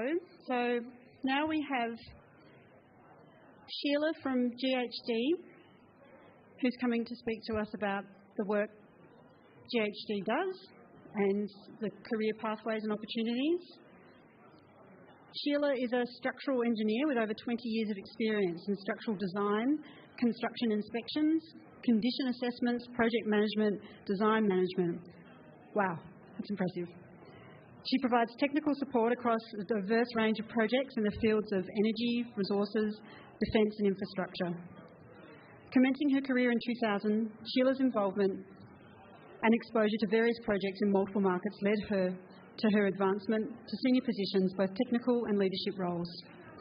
Presently, she serves as the Technical Director of Structures and the GHD Manager for Toowoomba and Southwest Region, where her responsibilities encompass expanding the organisation's presence and operations in the area. As a structural engineer, her most recent experiences on renewable energy projects includes the delivery of solar farms, pumped hydro, battery energy storage, particularly on the structural design and construction phase support of the power delivery assets. So please come over and let's hear Sheila talk about the impressive work that she does at GHD. Welcome, Sheila. Thank you.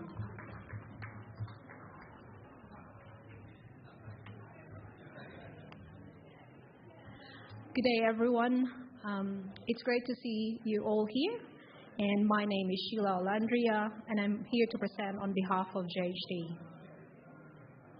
Today, I will give you a general overview of GHD as a global organization. I will also talk to you about our office and services that we provide in the Toowoomba and Southwest region.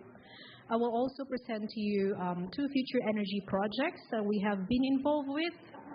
And on the last slide, we've got a QR code for our roles and opportunities, and also a short video about our commitment to future energy.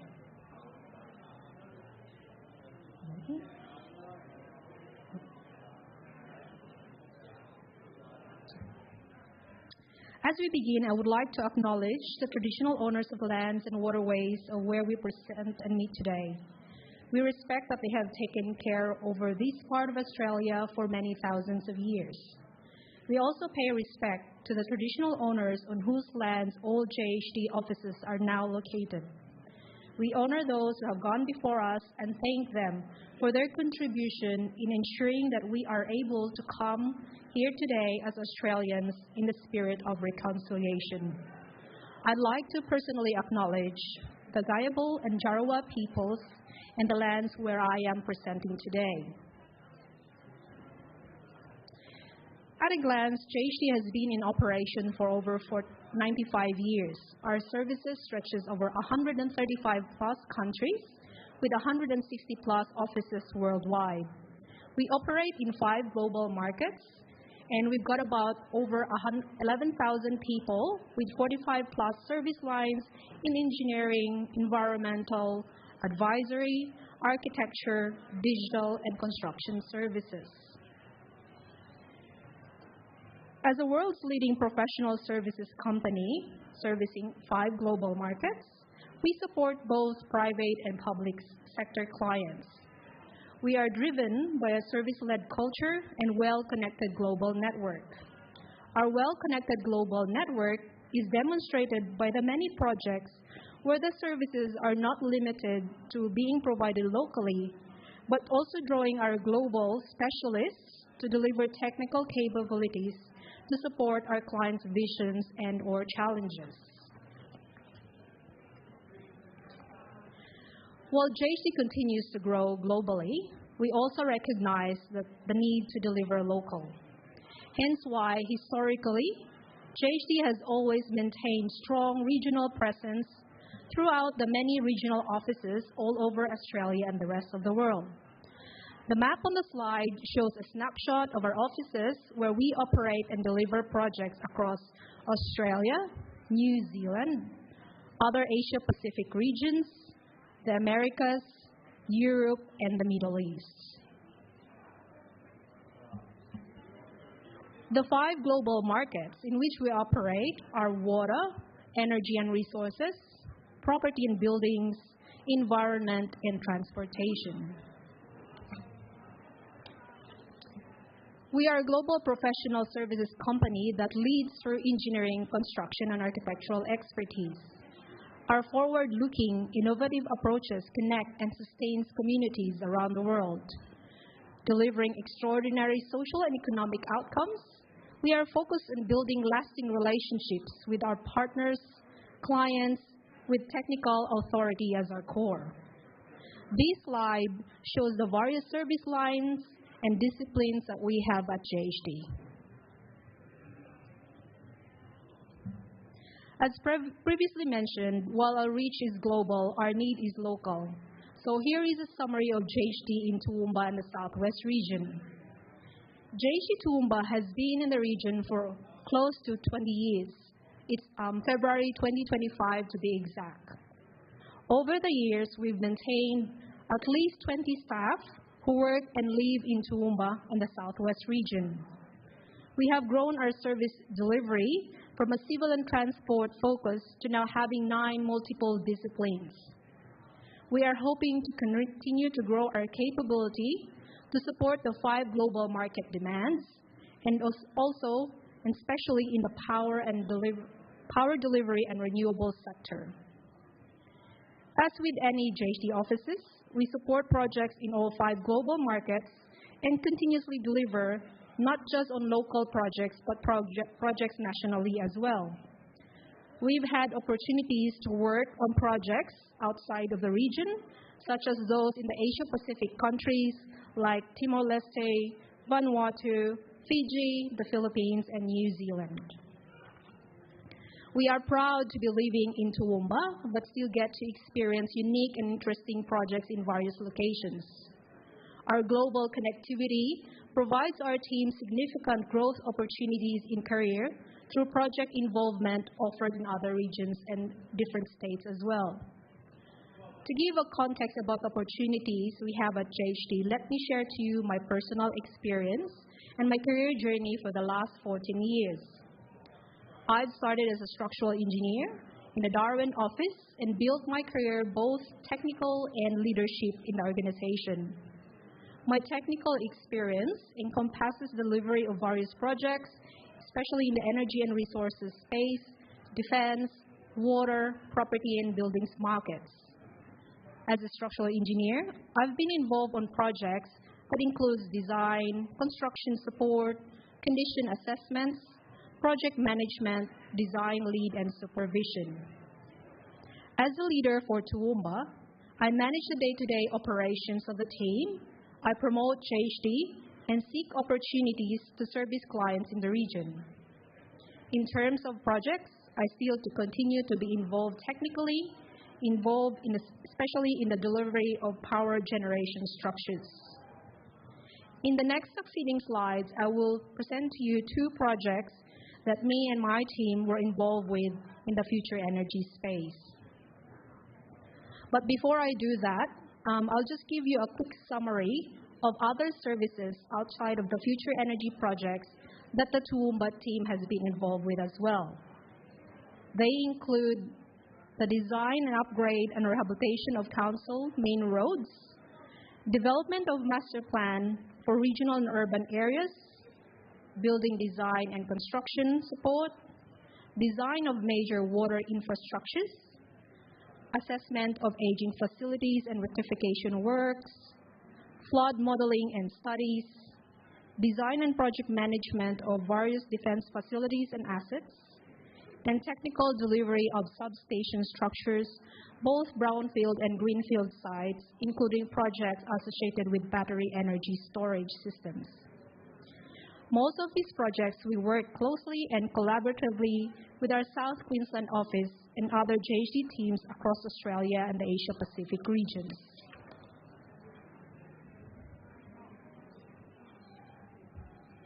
One of the many projects in the future energy space that we have been involved is the Stanwell Faith project, which is the Future Energy and Innovation Training Hub.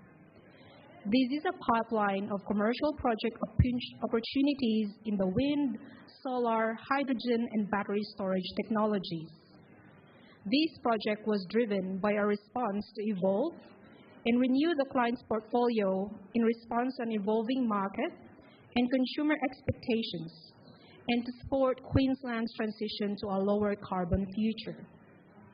For this project, JHD has been involved since inception and continues to support the client on their innovation journey.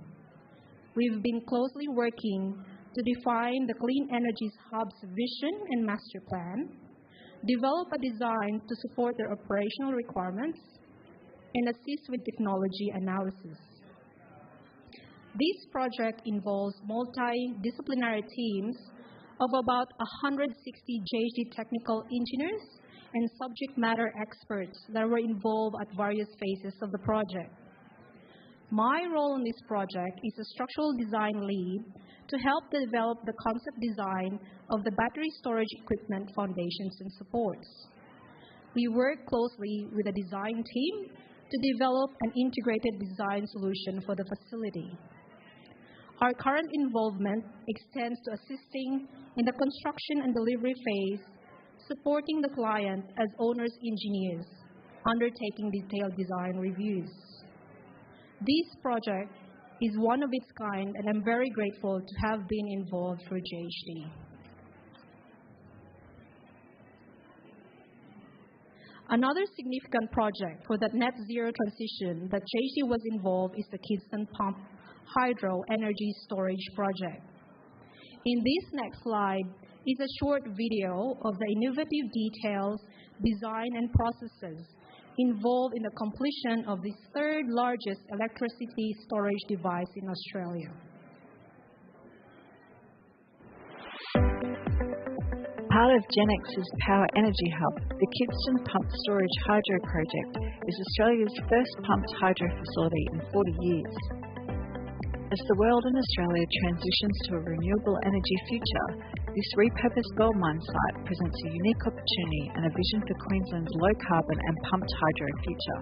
Together, GHD and Mott MacDonald delivered the detailed design and all engineering, procurement and construction design services, including optimisation. An innovative combination of BIM, 3D geological modelling and Sequent Leapfrog software was used to collaborate, visualise, plan and optimise the design to better understand interfaces with existing infrastructure, geological features, tunnels and the powerhouse. The Carbon Twin tool combines embodied carbon, emissions data with carbon pricing and 3D models to better understand the project's carbon impacts and support ESG decision making. The BIM modelling and Carbon Twin tool provide an invaluable legacy and digital asset for the facility's future operations and maintenance.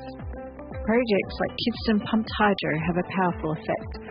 As the world shifts to renewables, this project demonstrates a successful investment and transition to future energy.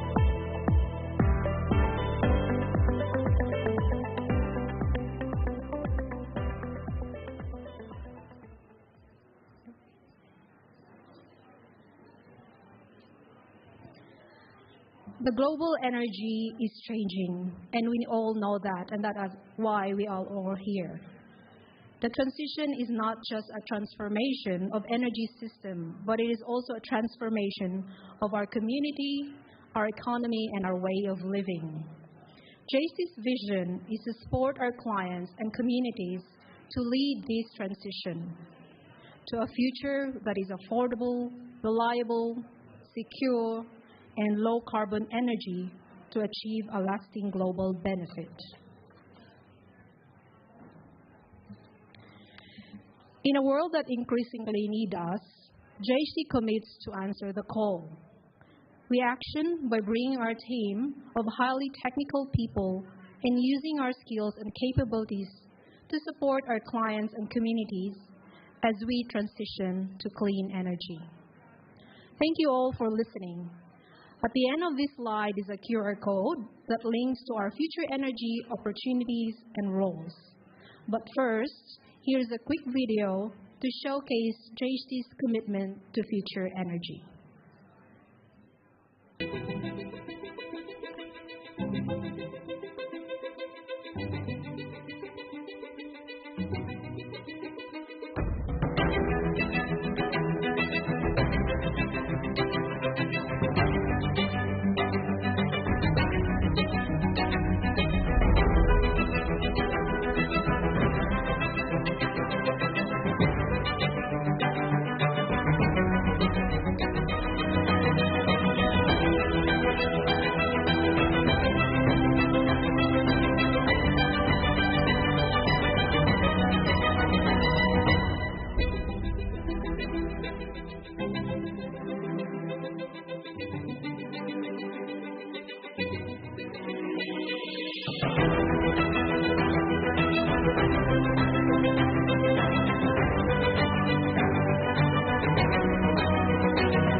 Thanks very much, Sheila. I think I could probably watch that video every day for the rest of my life and not stop having an emotional response to that. That's one of the best I've seen. Really captivating and powerful. So we have final speakers this afternoon before we close the roadshow for Toowoomba for today. So last but not least, we've got a co-presentation of the team at Good Energy Mines. Troy Pickwick is a Gurun and Wurundjeri man from Queensland and is one of the co-founders of Good Energy Mines. This is a team that believes in the integrity of sustainable representation for Indigenous people in Australia and internationally. All outcomes are mutually designed and delivered with and for the benefit of Indigenous communities. Foremost is the belief in empowerment through the exchange of knowledge now and for future generations. Troy has worked with governments, state and federal, organisations and universities where he lectured at master's level and coordinated students in rural education. Troy was the Director of the Aboriginal and Torres Strait Islander Unit for the Australian Federal Police, where he became the Director of Equity and Diversity. He has worked with First Nations people in areas such as forestry, agriculture and museums. Troy has a Bachelor of Arts, Communication and a Master of Art, Indigenous Social Policy, both from UTS. Dr. Siobhan Aljayo is the other co-founder of Good Energy Mines. Apologies, Siobhan, if I pronounced your surname incorrectly. The GEM team believes let me move on to the bio. Siobhan's capabilities and skills enable her to recognise opportunities that align strategically with an organisation's vision to achieve exceptional results through and with their people. She has honed her approach leading innovative programs in higher education, corporate organisations, not-for-profits and entrepreneurial startups in Australia and internationally. The networks and teams that Siobhan has created and nurtured throughout her career have supported, critiqued, advised and delivered strategically innovative outcomes for a range of communities that include First Nations peoples. Siobhan has a PhD and a Master's degree in Project Management, both from UTS. I'm really looking forward to this presentation. Please both join the stage.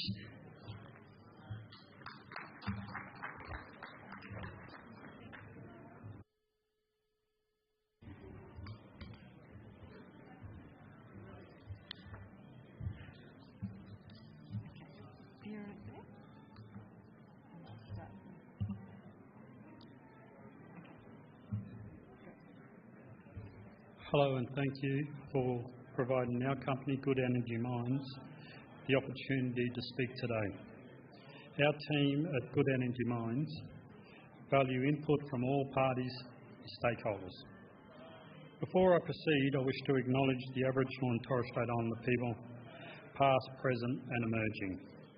I am a Wurundjeri and Gurung descendant from Queensland.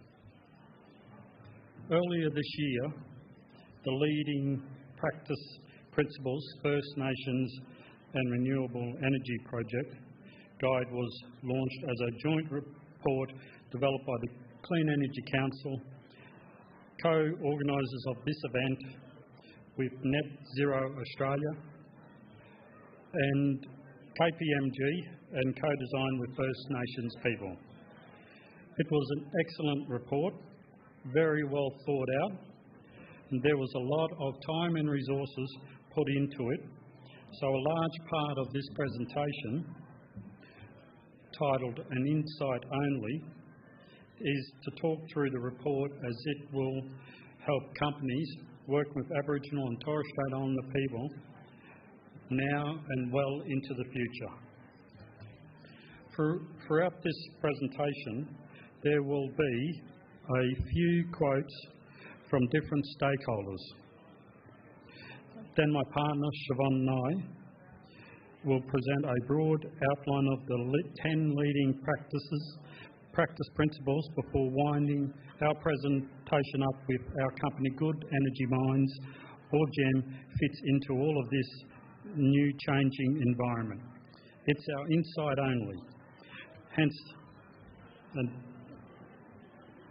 this presentation hopefully could assist in visualising a future form of Australia's workplace and landscape that is based more on inclusivity.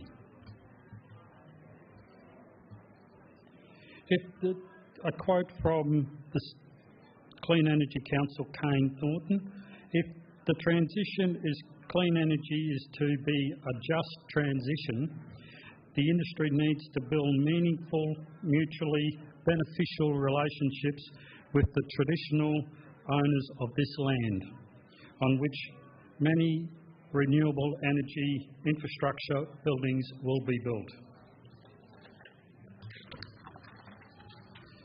The New Energy Renewable Transformation Jobs Act will come into effect this year, and the first renewable energy zone declarations are underway, supported by detailed community engagement with regional energy reference groups formally established. This geographical location, the Southern Queensland Renewable Energy Zone, are developing exceptionally fast. The road shows are being held in Toowoomba, Gladstone and Townsville. The guide outlines early and ongoing First Nation engagements throughout the life of a project, with practical guidelines for industry to operationalise each of the 10 principles for clean energy projects. Each principle contains key sub-themes divided into minimum practices and leading practice categories. It outlines the key consideration for First Nations engagement at each stage of the project life cycle to ensure early and ongoing engagement throughout the life of a project. By incorporating these principles and associated practices into their operations and decision-making processes, proponents of renewable energy projects can demonstrate they are respecting the rights of First Nations people and improving outcomes for First Nations right holders and communities. We shall now delve into the leading practices for the 10 principles. Hi, we're trying to keep up with the slides on the show there. Hopefully you'll be able to see them eventually. We are working off the Clean Energy Council and the KPMG report, which you can download from a website which we've listed in our presentation. And essentially there are 10 principles which we'll step through and talk about a couple of different quotes. These principles have been co-designed with Indigenous people, and they've been facilitated by the First Nations Clean Energy Network. The first principle, and these are leading guidelines. There are minimum guidelines, but we'll talk about the leading guidelines, not just the minimum ones. The first principle, engaging respectfully, and that's about identifying right holders, initial engagement, free, prior and informed consent, and then building capacity of First Nations organisations. One of the quotes in the report, and it's over 100 pages, is from a First Nations community member that was interviewed in May 2023, and they said, "We hear about communities being engaged too late. After all the decisions have been finalised, that needs to be addressed." I have had many roles over many years. I and Siobhan have travelled to Aboriginal and Torres Strait Islander people and their communities, sat with them, my family, friends, listened, talked, understood what they were saying, what they wanted, and tried to work out how their wishes could be met. That incorporates all stakeholders. As a nation, our commitment to the Net Zero plan will benefit from the deep knowledge and skills of Aboriginal and Torres Strait Islander people across all aspects of Australian society. For too long, these stakeholders have had limited engagement in major renewable projects. I know we can always improve. In the future, we can do better. So moving on to the second priority, and that's about prioritising clear, accessible and accurate information. And that's about information sharing, and it's about changes in project ownership. And one of the quotes from a representative of a traditional organisational owner back in May 2023 said that the power imbalance and knowledge imbalance sits really strongly with industry still. So moving on. Personally, this whole area of work needs to be improved. To reach net zero by 2050, Aboriginal and Torres Strait Islander people need to be included on decisions. The transition to net zero needs people with good energy minds to design, build and maintain renewable projects in the short and long term. We need to think strategically to effectively deliver towards a net zero future. Principle 3, and there's only 10 and 2 are together, so we won't take up too much time. It's about ensuring cultural heritage is preserved and also protected. And the leading principles in this area are around cultural heritage management, around access to country, and about intangible cultural heritage. And this quote in the report is actually from a developer. And the developer said, things like when you're doing surveys, it's all about the cultural heritage material that you're finding, whereas culture is connected to so much more. Stories, species, place, water, all of those things. There are a significant number of items when outlining cultural heritage. As we shall only touch on a few, there are more in the guide. The above practices are extremely important. Proponents need to get this right, as it will save time, money and effort. Get this right now, establish leading practices, and we can benefit for many years to come. Principle 4 is combined with Principle 8, and Principle 4 talks about protecting country and the environment, and Principle 8 is about embedding land stewardship. And that land and environment management is reflected in a quote from a First Nations community member. And they said, we want to be compensated for damage done today, plus sustainable investment in perpetuity and linked to production of business. If your business succeeds, so does our community. This is essential in creating the time, space, energy to build excellent relationships.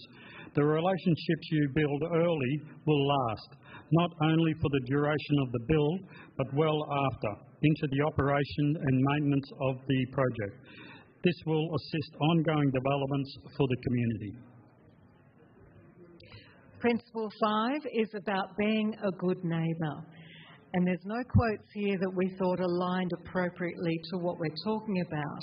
However, Troy is going to provide an example of what that means on country. Be a good neighbour because everyone talks. If you are not engaging appropriately, the project will probably suffer. This is so much based on trust. Get this right in everyday practices and it will help you all.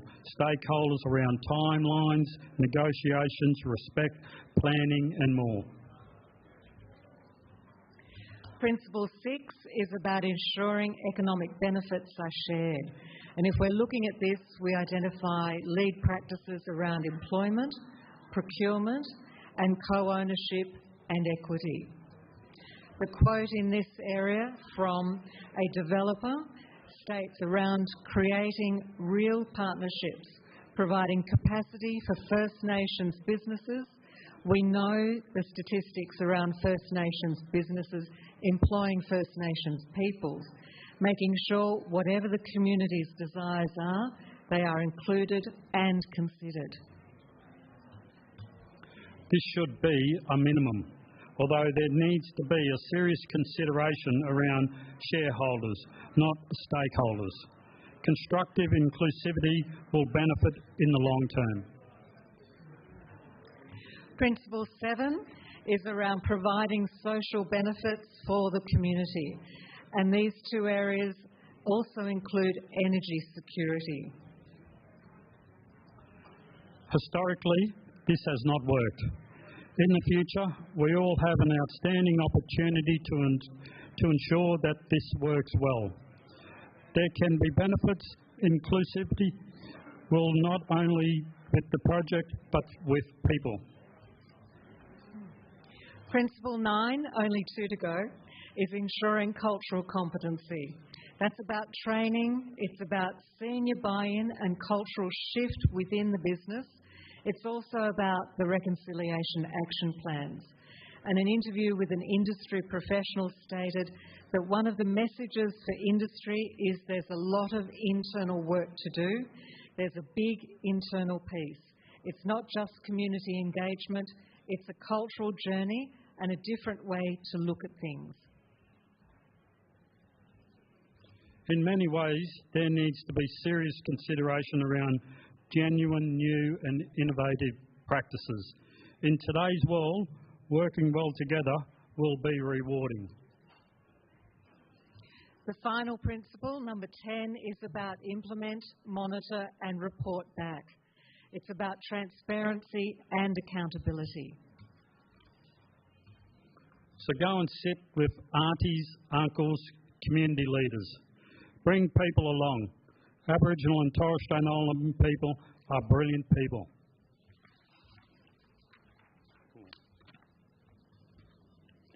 A further quote from the report. In today's world, the urgency of addressing environmental challenges cannot be overstated. The renewable energy industry plays a pivotal role in shaping a cleaner and more sustainable future for our planet. However, the path to sustainability must be inclusive, acknowledging the deep connection that First Nations people have with the land, environment and culture. Our team at GEM, Good Energy Mines, have worked in the corporate world, high-level government roles and in community engagement. We see excellent potential in this area.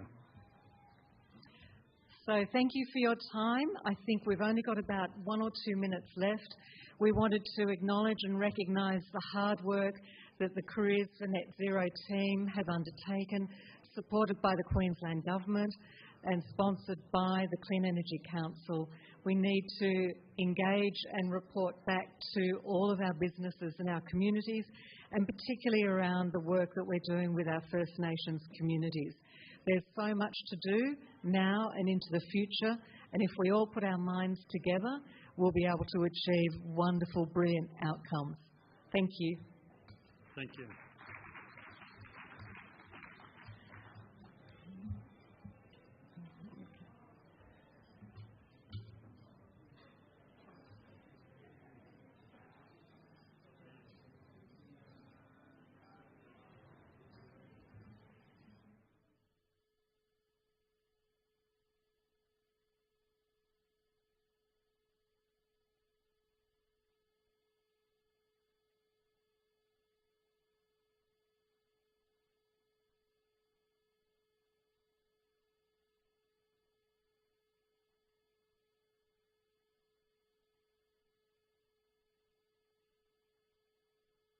Reminder for all of us working in the clean economy around leading practice principles for engagement with First Nations people. So thank you very much.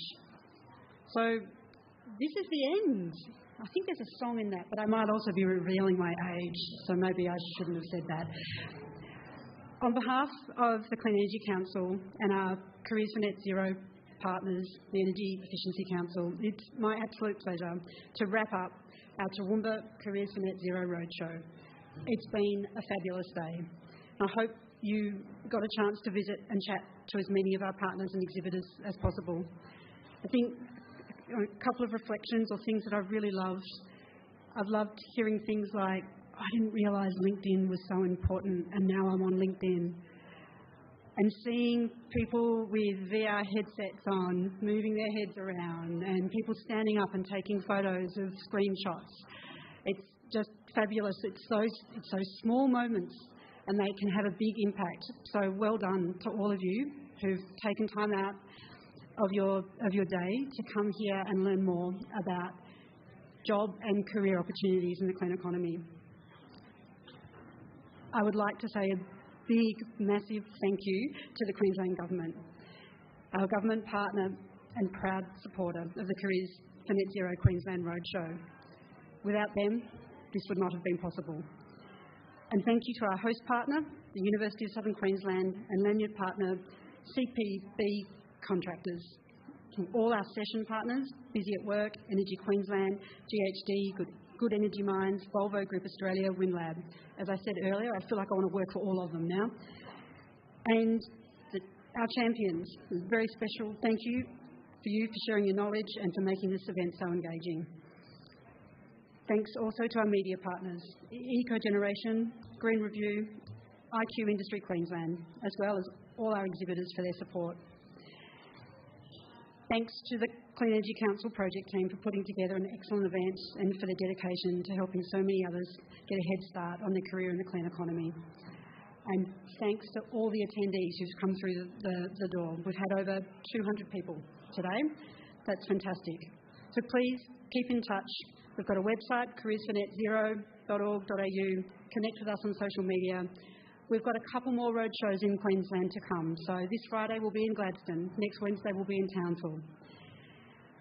These roadshows are all about bringing people together to learn, share and connect. And we hope you've made the most of the opportunity and that you leave this event feeling inspired and confident to take the next step in your career. We look forward to seeing how you all find your role in the clean economy. Thank you and take care.